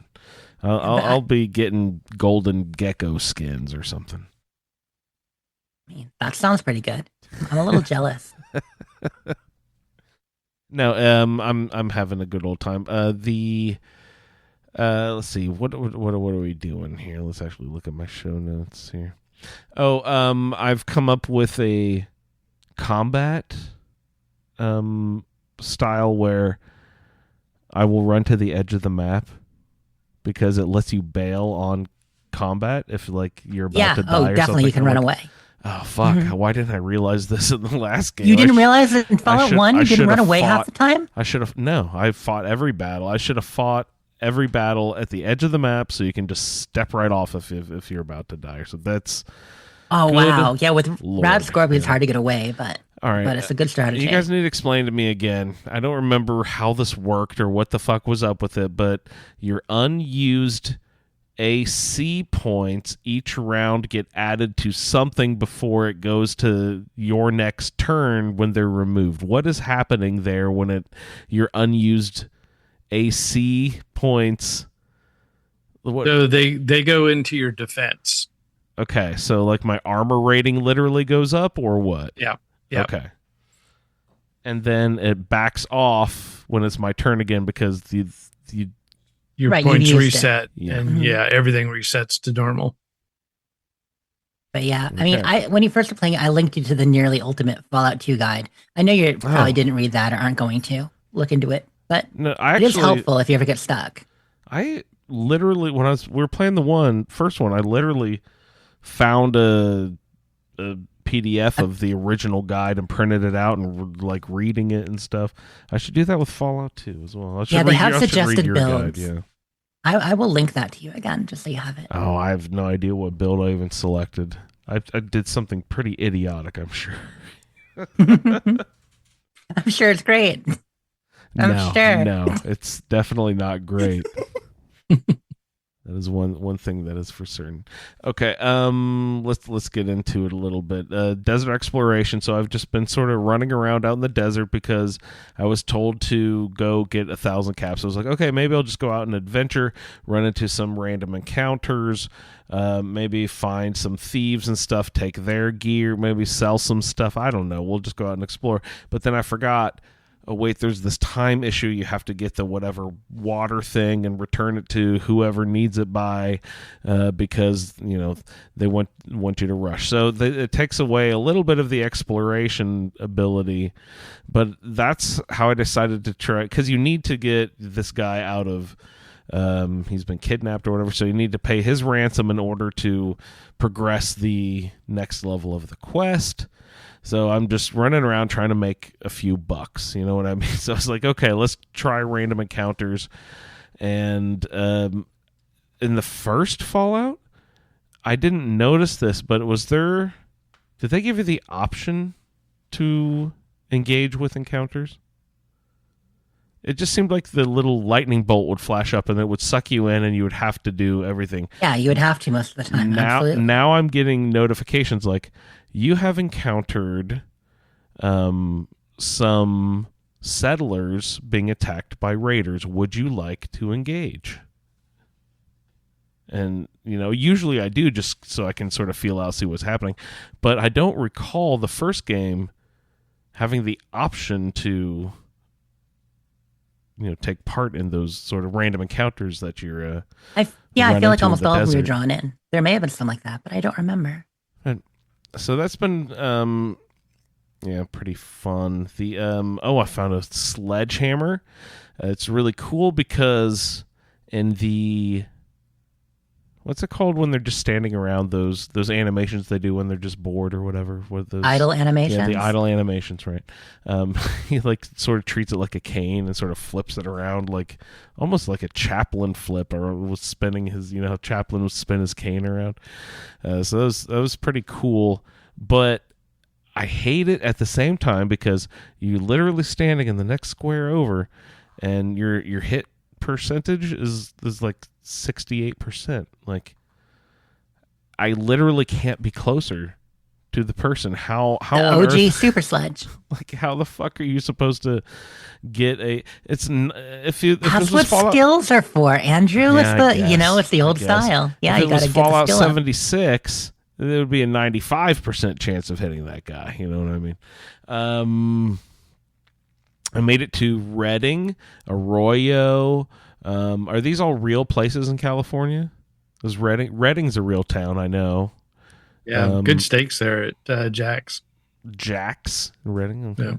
Yeah. I I don't know if they're still open or not, but yeah, might not. Lots of places didn't make it through the pandemic. Sucks. Yeah. So just been having a good old time. Barter is really weird. It's just progressed well. It's done a lot better, even though it's kind of strange how you sort of which one was it? I got used to Skyrim, and then Fallout did it a little differently. Now I'm used to Fallout. But this original style of barter, you literally have to take their Yep, you're dragging them to the center. gold You're and like, drag it in here and take. Your I stuff offer and this, drag you it offer there, that. and It's actual barter. Yeah, barter. It's like the trade offer meme. Yeah. I give, you receive. Yeah. And the most recently I stumbled into last night a cave, and I've never seen so many fucking death claws I in saw any pictures. Fallout game. I was There were like, more death claws. oh my lord. Yeah, that was more than you get in the my in the God, Death Claw in Cave. the New Vegas Death Claw pit. Yeah. Yeah, what's it called? I suddenly forgot what it was called. Oh, the quarry? The quarry. Thank you. Quarry is the word I was looking for. And there's so many there. So how did you deal with it, Andrew? Did you take No, them out? it's Were you just- Deathclaw Chow? I kited them back so I was one square away, but I actually didn't even really need to do that. I've jacked my small gun skill up to I don't know how, but it's over 100% now. I'm literally giving 110% on my pistols now. How? I just don't understand. I just don't You understand can't why you miss. can go over 100%. But it's still let me kept going with my skill points there, so I kept dumping them into my small guns. So it's and small guns it counts everything that's not like a missile launcher.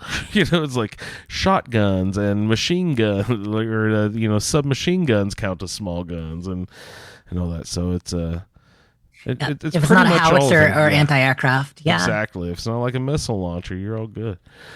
Yeah, and I listened to the Butcher Baker Candlemaker Space that posted. Did that just post earlier today? I think I started playing it within minutes of it actually dropping.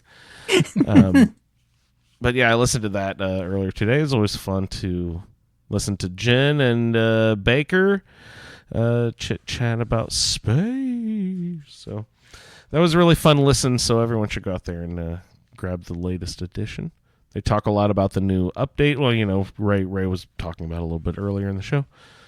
But I enjoyed that very much, so I suggest everyone else go out and take a listen.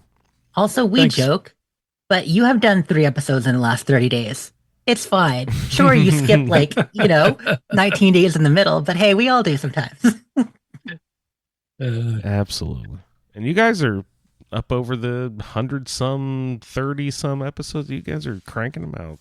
It was 115. 115. Look at you. Good job. And that's pretty much all of my gameplay. Oh, Mo and I, one more thing. Mo and I have still been playing Mario Wonder.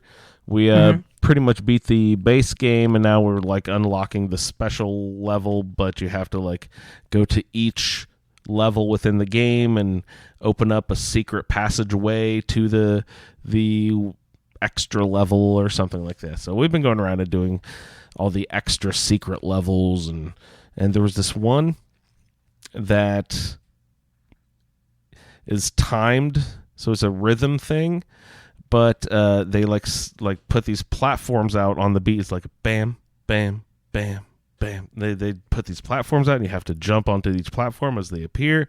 But there's only 4 platforms in total, and they like take the one at the back and remove it to the front. So and then it starts going faster and faster and faster. So you have to stay at the front because it keeps going fast. You have to keep up with it, and it's just like it's one of those things that like starts slow, but it just stresses you the fuck out because like the music starts going faster, you know. But we had it took us 2 or 3 days straight. Do you remember those days of just playing the same level of a game just over and over and over and over? Yeah, I hadn't done that in a long ass time. But we after a couple hours, yeah, I give up. Mike Tyson can defeat himself. You know, sometimes you have enough. But I definitely remember. That's the perfect especially on platformer example. Oh man, Tyson's Punch Out, totally. Now, but on the 3rd day, we finally got it. It was one of those like where you throw the controller in the air and get up and do a dance because you finally fucking did it. Oh man, that's the real touchdown dance. It is really. But yeah, so that was that there concludes my gameplay. Platformers are like that, especially like getting either whether bosses at the end of a platformer or specifically tricky level areas. Feel it. But he's already more coordinated, faster, better jumper than I am. It's pretty remarkable. Youth is an amazing thing. These kids grow up with a controller in their hand. I mean, I did too, but I started when I was like, probably 7, 8, 6, 7, 8, and he was started when he was 2, 3. So. And I mean, I'm not dissing our 1-button big old joystick controllers. Or like the little rectangle that was a Nintendo controller, but I do think bot controllers are maybe a little more accurate. It's just so proud of the little guy. He's great. Yeah. Good job, Mo. All right. Well, let's proceed with the rest of the show, shall we? Coming up here, we've got a episode of the Fallout Terminal Velocity that we have resurrected. Again, a little reminder, the Fallout Terminal Velocity is a project where we send you guys out into the wasteland and you report back with any terminal posts or letters that you find, any sort of holotapes, that sort of thing that you communicate out in the wasteland. Send it on back to us, to the Fallout feed at gmail.com. if you would like to be involved in the Fallout Terminal Velocity project.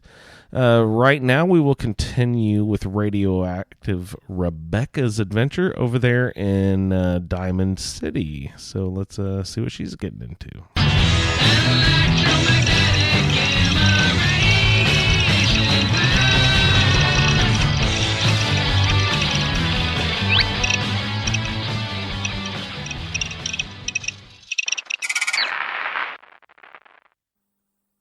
This is Rebecca. I'm still in Diamond City and have managed to get into one of the houses which belongs to Polly, the irritable butcher. Her terminal says, "Private. Poem, the carcass. I cry when they deliver the carcass. There was a life there once, proud and majestic. The Brahmin does not hate us, but we kill it. We eat it. We survive because it dies, so I cry. I cry when they deliver the carcass, because someone has to say goodbye." Poem, There is no sky. There is no sky when I wake up. Rusted steel is what I see, the smell of blood.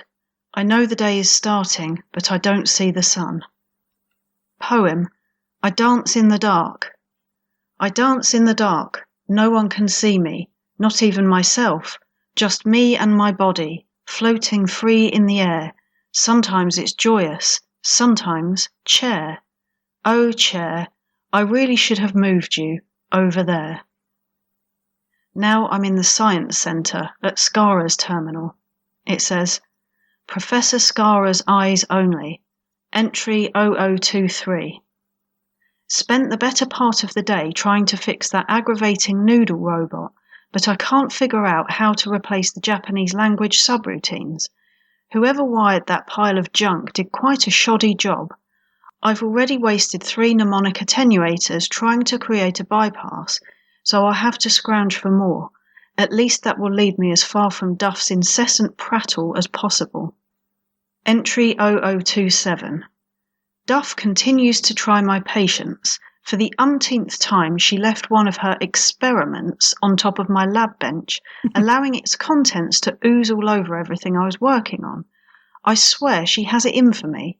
If her laboratory hadn't contained all of the gear I need for my projects, I never would have agreed to stay in the first place. Entry 0035. Everyone's talking about the giant Brotherhood of Steel airship that arrived in the Commonwealth. I'm not certain why they're here, but I'm sure it has something to do with the Institute. It would be a treat to have a crack at the Brotherhood's robotics technology. Instead, I have to relegate myself to this sorry excuse for a laboratory. And here is one more terminal for this holotape in the Dugout Inn. It belongs to the owners, Vadim and Yefim. To Vadim, please clean up. Vadim, please at least do your part of the cleaning and keep the bar tidy. Scarlett already cleans half the rooms, the tables and the patio. I do the rest. May I remind you that I am not mother, yes? Yefim. To Vadim, please lower voice at night. Vadim, we are running a hotel, yes? People pay to sleep here. Is closing the bar at the same time every night not possible? Sometimes guests still hear you laughing with bar customers well into the early morning. You are anything but quiet. At least keep it down if you insist on serving drinks at all hours. Yefim. To Vadim, please pay your bills. Vadim, I do not mind paying bills for our business, but I am not your accountant. Every time you go shopping, you tell merchant to bill the dugout. Then I have to pay them off or we both lose everything. We are in this together, yes? Then why am I the only one who keeps personal finance from professional finance? Yefim. To Vadim, read these notes. Vadim, I try to talk, you brush me off. You say put what I want on the terminal and you will get to it, but then you never read what I write. Can you not understand how maddening that is? You will not even be reading this, will you? Father was right. Heavy is the back that carries 2 loads. Yefim.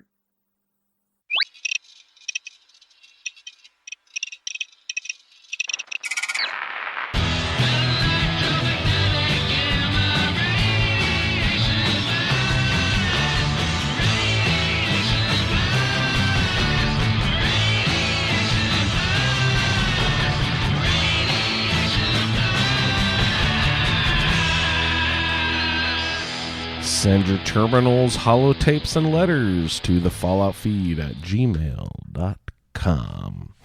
All right. Hey, you know what? I got to get some feedback on those real quick. Oh, okay. I just want to say I have never broken into Polly's terminal, so I had no idea there was poetry on there. Like, I should have known this. These poems were pretty beautiful, man. Yeah. There is no sky. I dance in the dark. I thought she was just there chopping meat and selling meat. The chair.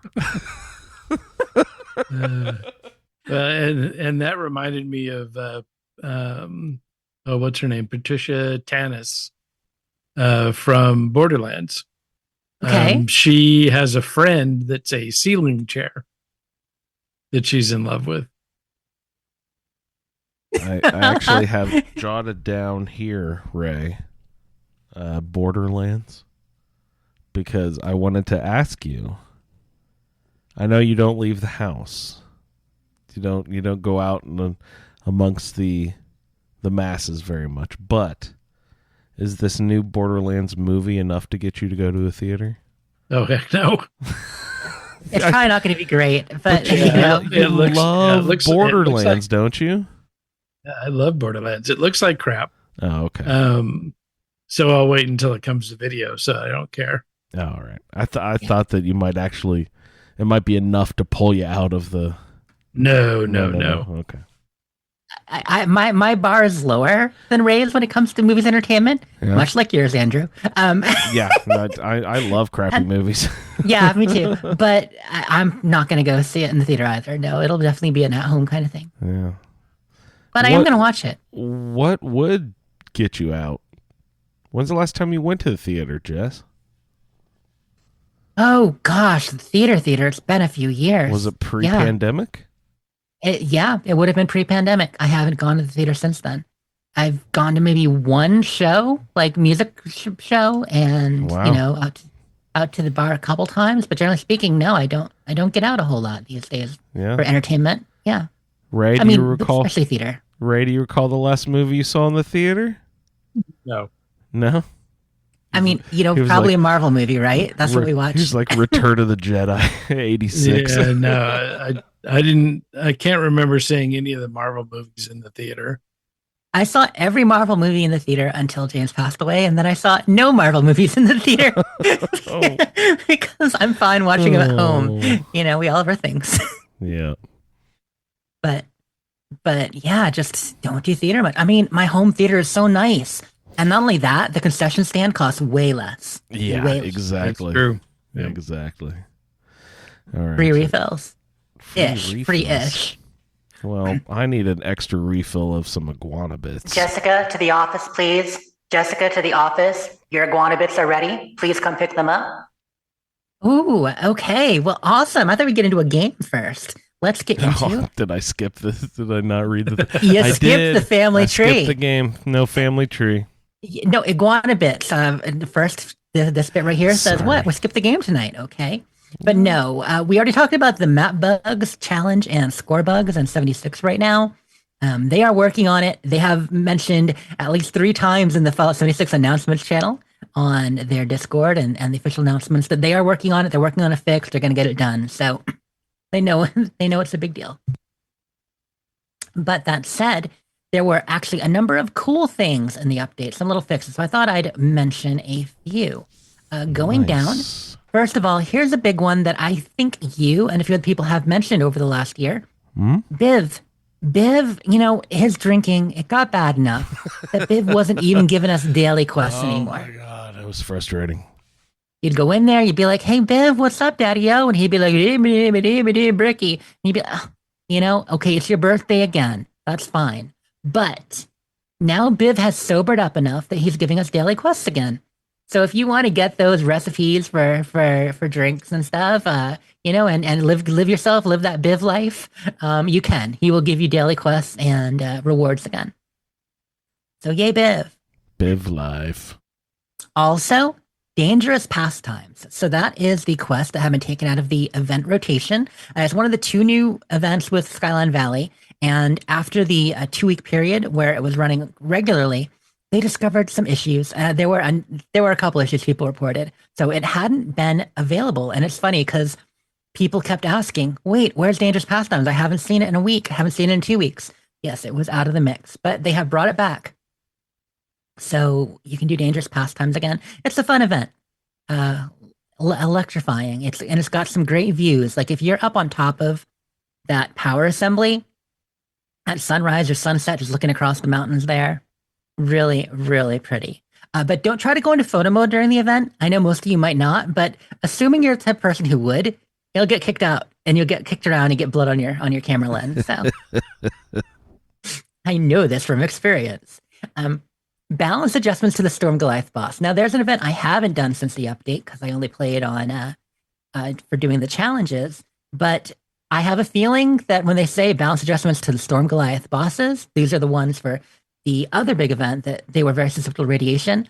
I assume that has been fixed. I don't know though. I'm guessing that's what it is because I do not describe exactly what the balance adjustments were. But come on, that was the biggest thing.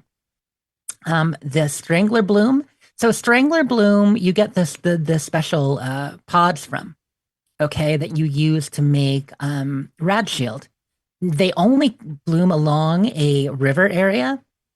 Yeah. In the mire. They have expanded that now. So there's a chance for Strangler good. blooms to spawn in nuked regions, any region where Strangle pods are located.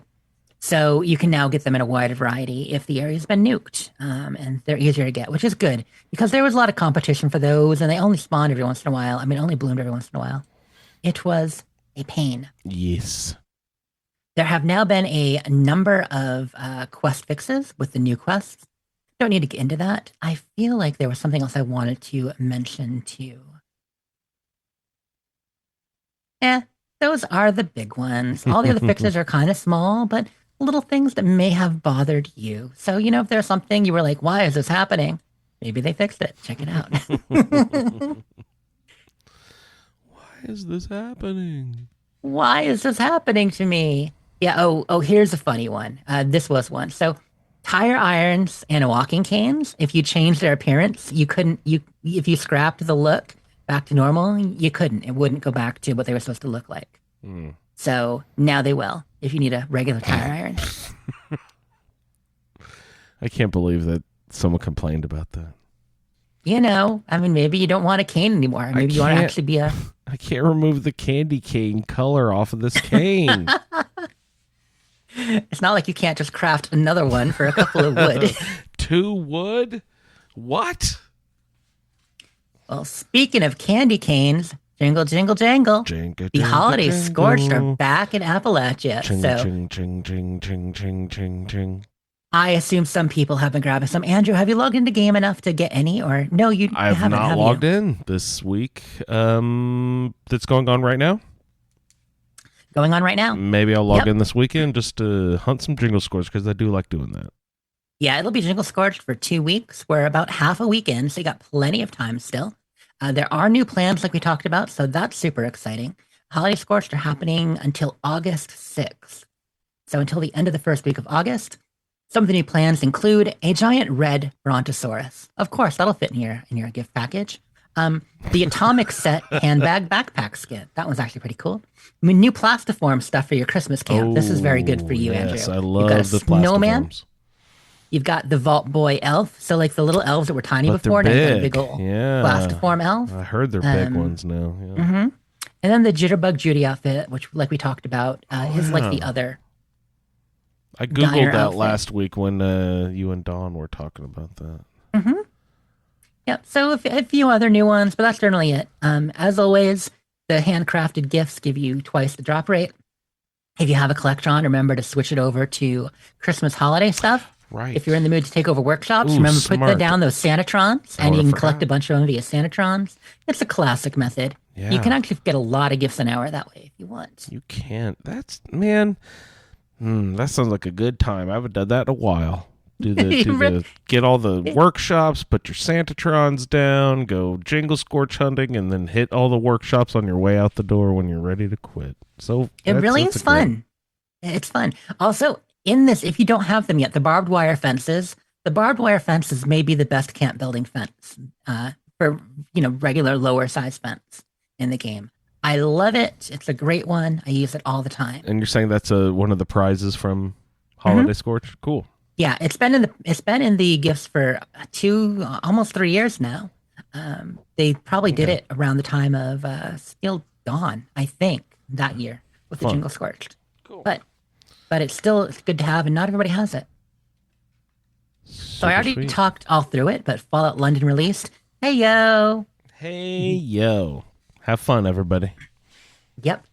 Whoa. Oh, this is an interesting iguana bit. Check it out.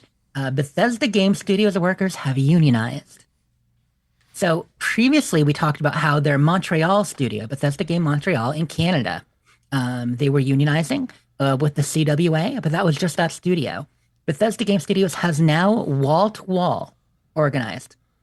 So we've had groups where like the QA testers organized and joined a union, but little things like that. But this is the first game studio under Microsoft to fully unionize.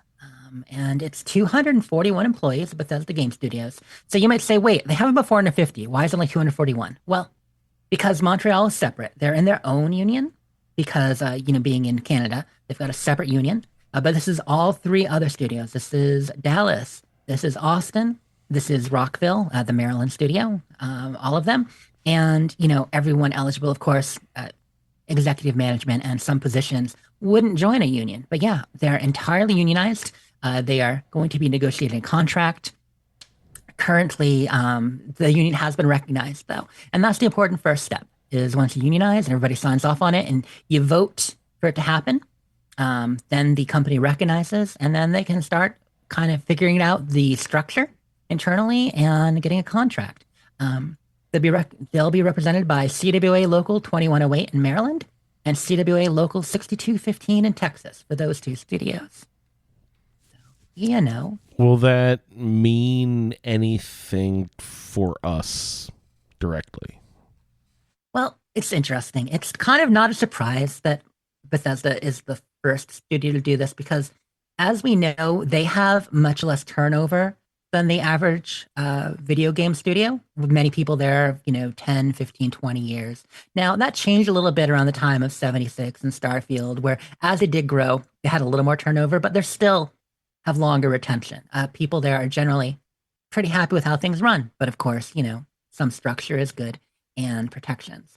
So the reason I was saying that is that I do think that the contract negotiations are not likely to slow work, especially given that they were already, not the kind of studio that were pressuring people to the point where they felt they had to leave.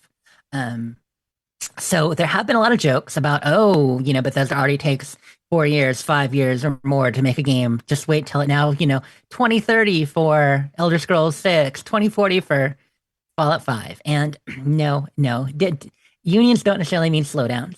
I mean, it does mean less crunch should the negotiations be successful in some cases, things like that. But I think it's not going to really affect us that much, long story short. And happier workers, sometimes they're more productive workers, to be honest. Or at least, I think that's better. Pretty universally true. Yeah, it can be reflected in the end product for sure. I mean, everyone knows company, push to get things out at the expense of the workers where they may be unhappy, and that the quality is often less than at a place where, they enjoy their jobs. Yeah, and it makes games companies, because they know they can push updates, makes them put out unfinished products these days. Yeah, it's like the Costco difference, or, what have you. Yeah. But yeah, so anyway, fully organized now between US and Montreal. And there were QA testers before. I think there is another union coming in Activision. So yeah, kind of leading the way, leading the vanguard with the unionization of the industry, which is overdue when you think about the fact in the last 2-3 years, each year has had more layoffs than the year prior in the video game industry to an unprecedented extent. I mean, we've hit the tens of thousands each year. Well, tens. I mean, over 10,000 for the last 2 years. So yeah. And it's already such a cutthroat industry. They don't need this on top of that. And it's always been the kind of thing that when there are cuts and there is volatility to the industry, they can find jobs at other studios. But when every studio is cutting 10%, 20%, or in the case of some smaller studios or Embracer Group studios, just shutting down, I mean, that's rough. So yeah. Anyway, I applaud Bethesda for being fully unionized. I hope it goes well and smoothly. It doesn't affect our games much, but even more importantly, is good for the employees and the entire company, with their relationship with each other, which, like I said, doesn't seem to be bad, but this can only help. Mm-hmm. And it does mean that next time that Microsoft has layoffs, they might have to look at how they're doing it a little more and how it affects Bethesda. And a couple, there are some employees that people, I mean, yeah. Layoffs aren't great. That's all I'm saying. They'll be better protected for sure. So this last one is from you. Speaking of, unionizing. Hey, Montreal, get off your ass. Yeah. Where's his mother fluffing castles? And I was just sort of thinking, this is the exact opposite release plan as Fallout Shelter. It really is. They announced this pocket game a year in advance, and they say it's coming soon. Here's your notifications on your phone. Everyone go download the thing because it's coming. It's been over a year. Ready. Oh over my a year. God, hurry the fuck up, dude. We didn't even know about Fallout Shelter. They were just like, here is a free game, guys. Have fun. They just dropped it because Fallout 4 is coming out soon, So like it really is just boggling my mind. And I don't even like really care all that much. No, it's just the right. fact that they're dangling it for so long that makes me like, what the hell, guys? Maybe it's a Trojan horse. Maybe it's going to release and suddenly, surprise! It's not actually Castles. It's Fallout Shelter 2. It's Elder Scrolls 6, Skyrim 2, Electric Boogaloo. It's the Oblivion Remaster Mobile Edition you've all been waiting for. It's Shelter. No. It's Fallout 4 on goddamn Switch, finally. That's what it is. But yeah, part of me feels like we'll get the next mobile project before we get Castles at this rate. It really... We might. It's surprisingly slow. But one has to assume that they are adjusting and improving the game quite a bit with how long they're taking. Oh, all right. Speaking of games. Ooh.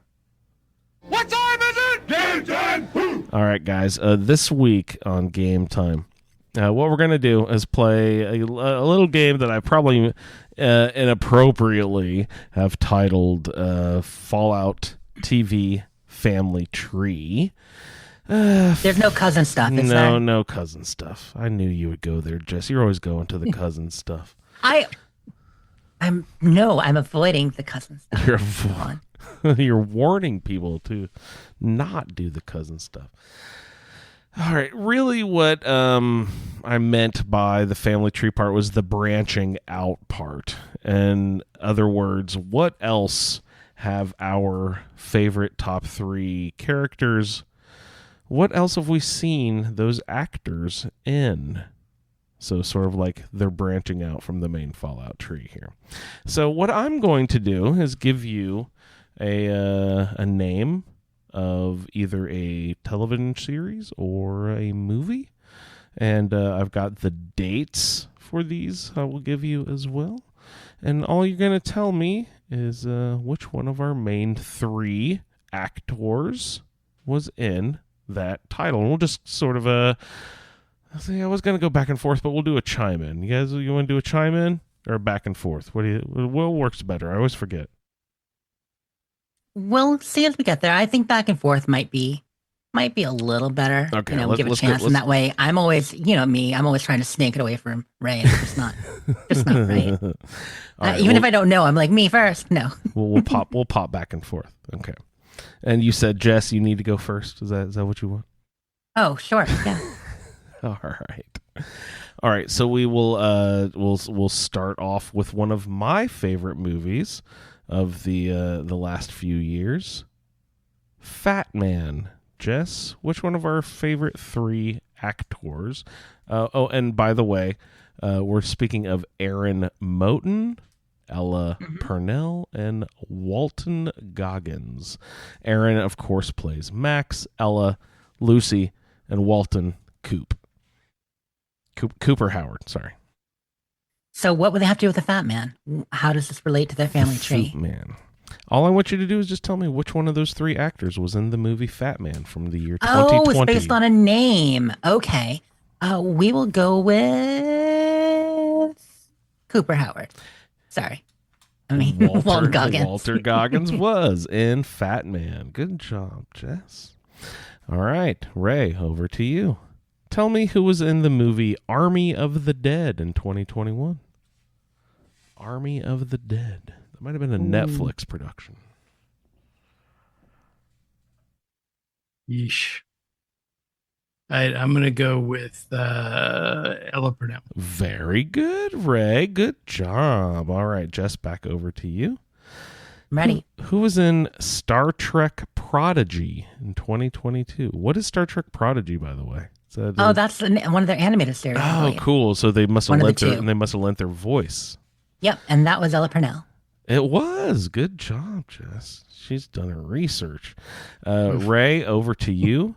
The long-running, very popular, absolutely every actor under the sun has appeared under the show as the guest star at one point or another. NCIS, which started in 2003 and is still fucking airing. I cannot believe that. Good Lord. Which one of our three actors has appeared in NCIS? You know what? All three of them, I bet you, have appeared in NCIS at some point or another. At some point, I'm going to go with Walton Goggins. Oh, no. Incorrect, Jess. Would you like the steal? I will steal, and I will say Aaron Moten. Aaron Moten did appear in an episode of NCIS. Very That was a pure good. guess, but it makes sense. All right. So we'll, Jess, you got the steal, but you're up because it's your turn there. So how about the Quentin Tarantino movie Hateful Eight from 2015? Oh, that's a big Walton Goggins movie. He and Tarantino get along. Very good. Yeah, he won an award for that. Oh, did he really? Mhm. I wasn't even Yep, aware. that of makes sense. Because he was in, well, I guess I shouldn't say. Oh, very good. Might be something I pulled up earlier. All right. So we will say the oh my god, I just blanked on her fucking name. Misery, Kathy Bates. The Kathy Bates marijuana shop based sitcom, like dispensary based sitcom. Disjointed from 2017 also ran into 2018. Disjointed. What actor appeared in that series? This is for Ray, right? I believe this is Ray.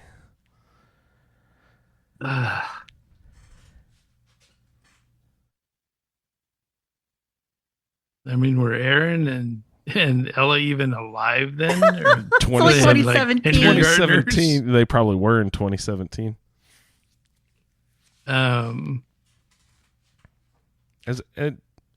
Ella's British, right? Is Aaron also British? No, No? I think Okay. I think he's American. I think he's late. I think he is mid to late 20s, and she's early to mid 20s. Okay. Ugh. It would help if I actually knew something about their actual. All right, so the last one was Walter Goggins. Oh, he's counting how many each are doled out. Counting cards. So to it be must- fair, he's been it in many must- more movies. it, Yeah, uh, Walton's IMDb stretches back forever. Yeah. So I think it must be Ella Purnell's turn. It's her turn.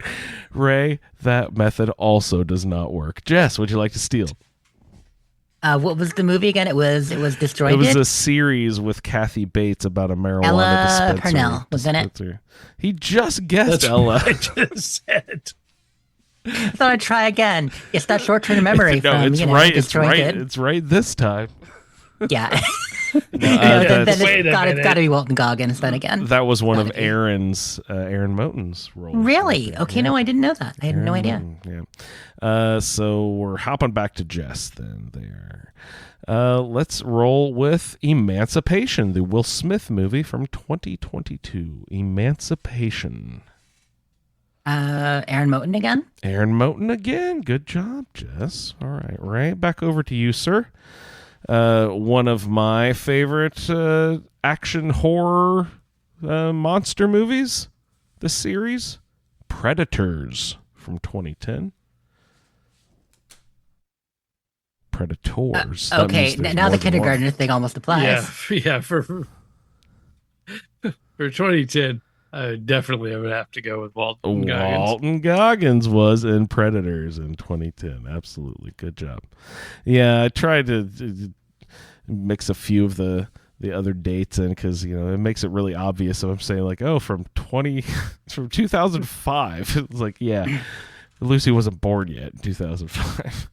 All right. Sorry. Who are we on now? Ray, is it back to you? Back to me. Or Jess, sorry. Kick-Ass 2 from 2013. Oh. Was Aaron Moten in that maybe? No. Ray, would you like to steal? All the way back to 2013. I'll go with Ella Purnell. It's got to be Ella Purnell. Now, Her debut movie was I was trying- 2013. was it really? I was trying to get you guys to bite on Walton Goggins because it was so old. All right. Yeah, I think her debut movie was that year. Very cool. All right. Let's see. How many more we got? This is the last one. I believe this is the last one. Back to Ray. Is that right? Yes. Yes, sure. Tomb Raider from 2018. Tomb Raider, a Oof. video game adaptation. Okay. Well,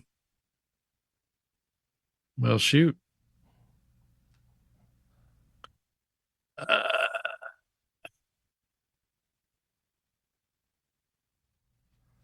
Anybody?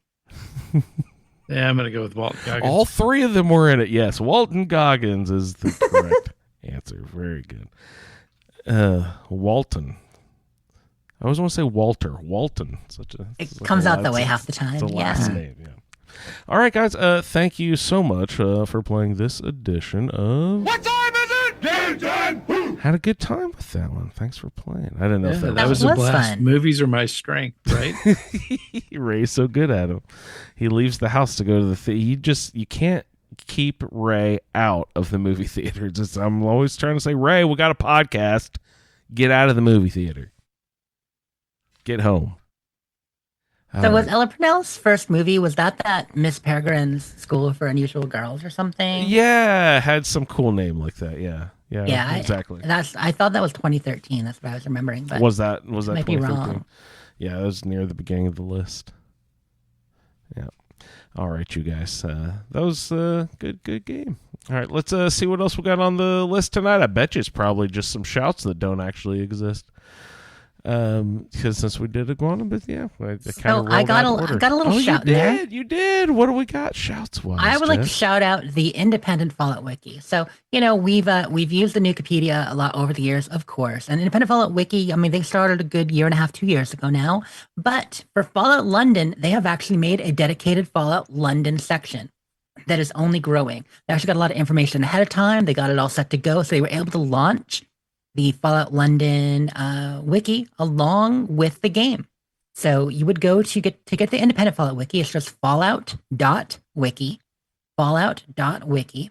And from there, if you go over to the mod section, full wikis, you can find a wiki for Tale of Two Wastelands, Fallout New California, America Rising 2, and Fallout London. There are pages on how to install tips, like we were talking about earlier, apparel, characters, credits, factions, locations, and it's only growing. So yeah, it's not like you're going to go in there blind. If you need some information, we get a really cute pic of Winston too. Oh, Winston. Aww. All right, give a big shout out to the Independent Wiki. Scorecation! Yeah, it's interesting the way that they've weaved in, some of the older stuff like traits. They've got their own version of Wild Wasteland. Hmm. Yeah. Is that the perk that makes you wake up various places? That one? Yeah, Sleepwalker. That's a really neat. I'm Yeah. not trying that for my first playthrough, but it sounds neat. Yeah, no, definitely that'll be for a later date. But yeah, a lot of cool stuff in the game. Yeah. We talked about my friend Char worked on it, did the art, like the magazines in there. You've got like the cool 005 magazines for spy stuff instead of, 007 for Bond, it's 005. Just some really cool magazine covers and stuff to find, protect and survive. Instead of bobbleheads, they do have bobbleheads, right? Yeah. It's still like the agility bobblehead. I don't remember if they look different or not. It's escaped my mind. I feel like they Yeah, must. I haven't found any yet, so I don't know. Yeah, I have seen them during previews, but I'm not quite remembering. But they are still the same names. All your special, and then things like speech, unarmed, all that. Yeah, I'm using one of my builds, and then realized, oh crap, I don't know where anything is. Like one of the essential parts of this is that I need a couple of bobbleheads to get to certain perk levels that I need. Mm-hmm. And also you're missing, or at least I'm missing. Everybody else might have found something. The special book. Oh, really? Your special book, So you're short a perk, or you're short a perk. right? Because you still only get 21. Yeah, I mean, you can take the trait or whatever that gives you a extra in a couple. Yeah. Yeah. Do you I know wonder where that would be. one exists, or are you just assuming that one exists because they have done that recently? Well, I mean, it's part of it's part of Fallout 4, so it's possible that it can be in the game, but I don't know. And it's part of I Fallout haven't come across it. but 3, it's part of- right? Is it part of New it's Vegas? an integral part of all my builds. Because I have places where, okay, this perk, I need to take this, at this level, but I have to make sure I've got the bobblehead, to get my my special level up, so that I can hit that perk. Yeah.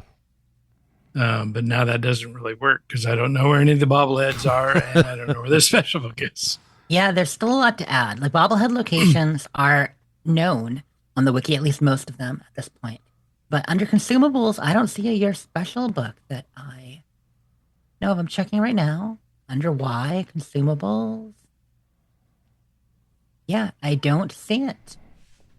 So there might be an equivalent, but it's not called that, as far as I can tell. Yeah. So I'll have to rejigger it and take a point in agility so that I can get to gun fu when I need it. Are all the chrysalises parked the other direction? So the game is a little bit harder. I'm not sure exactly what you're asking, but the He's game. acting if the cars are on the other side of the street. Oh, yeah, no. I mean, yeah.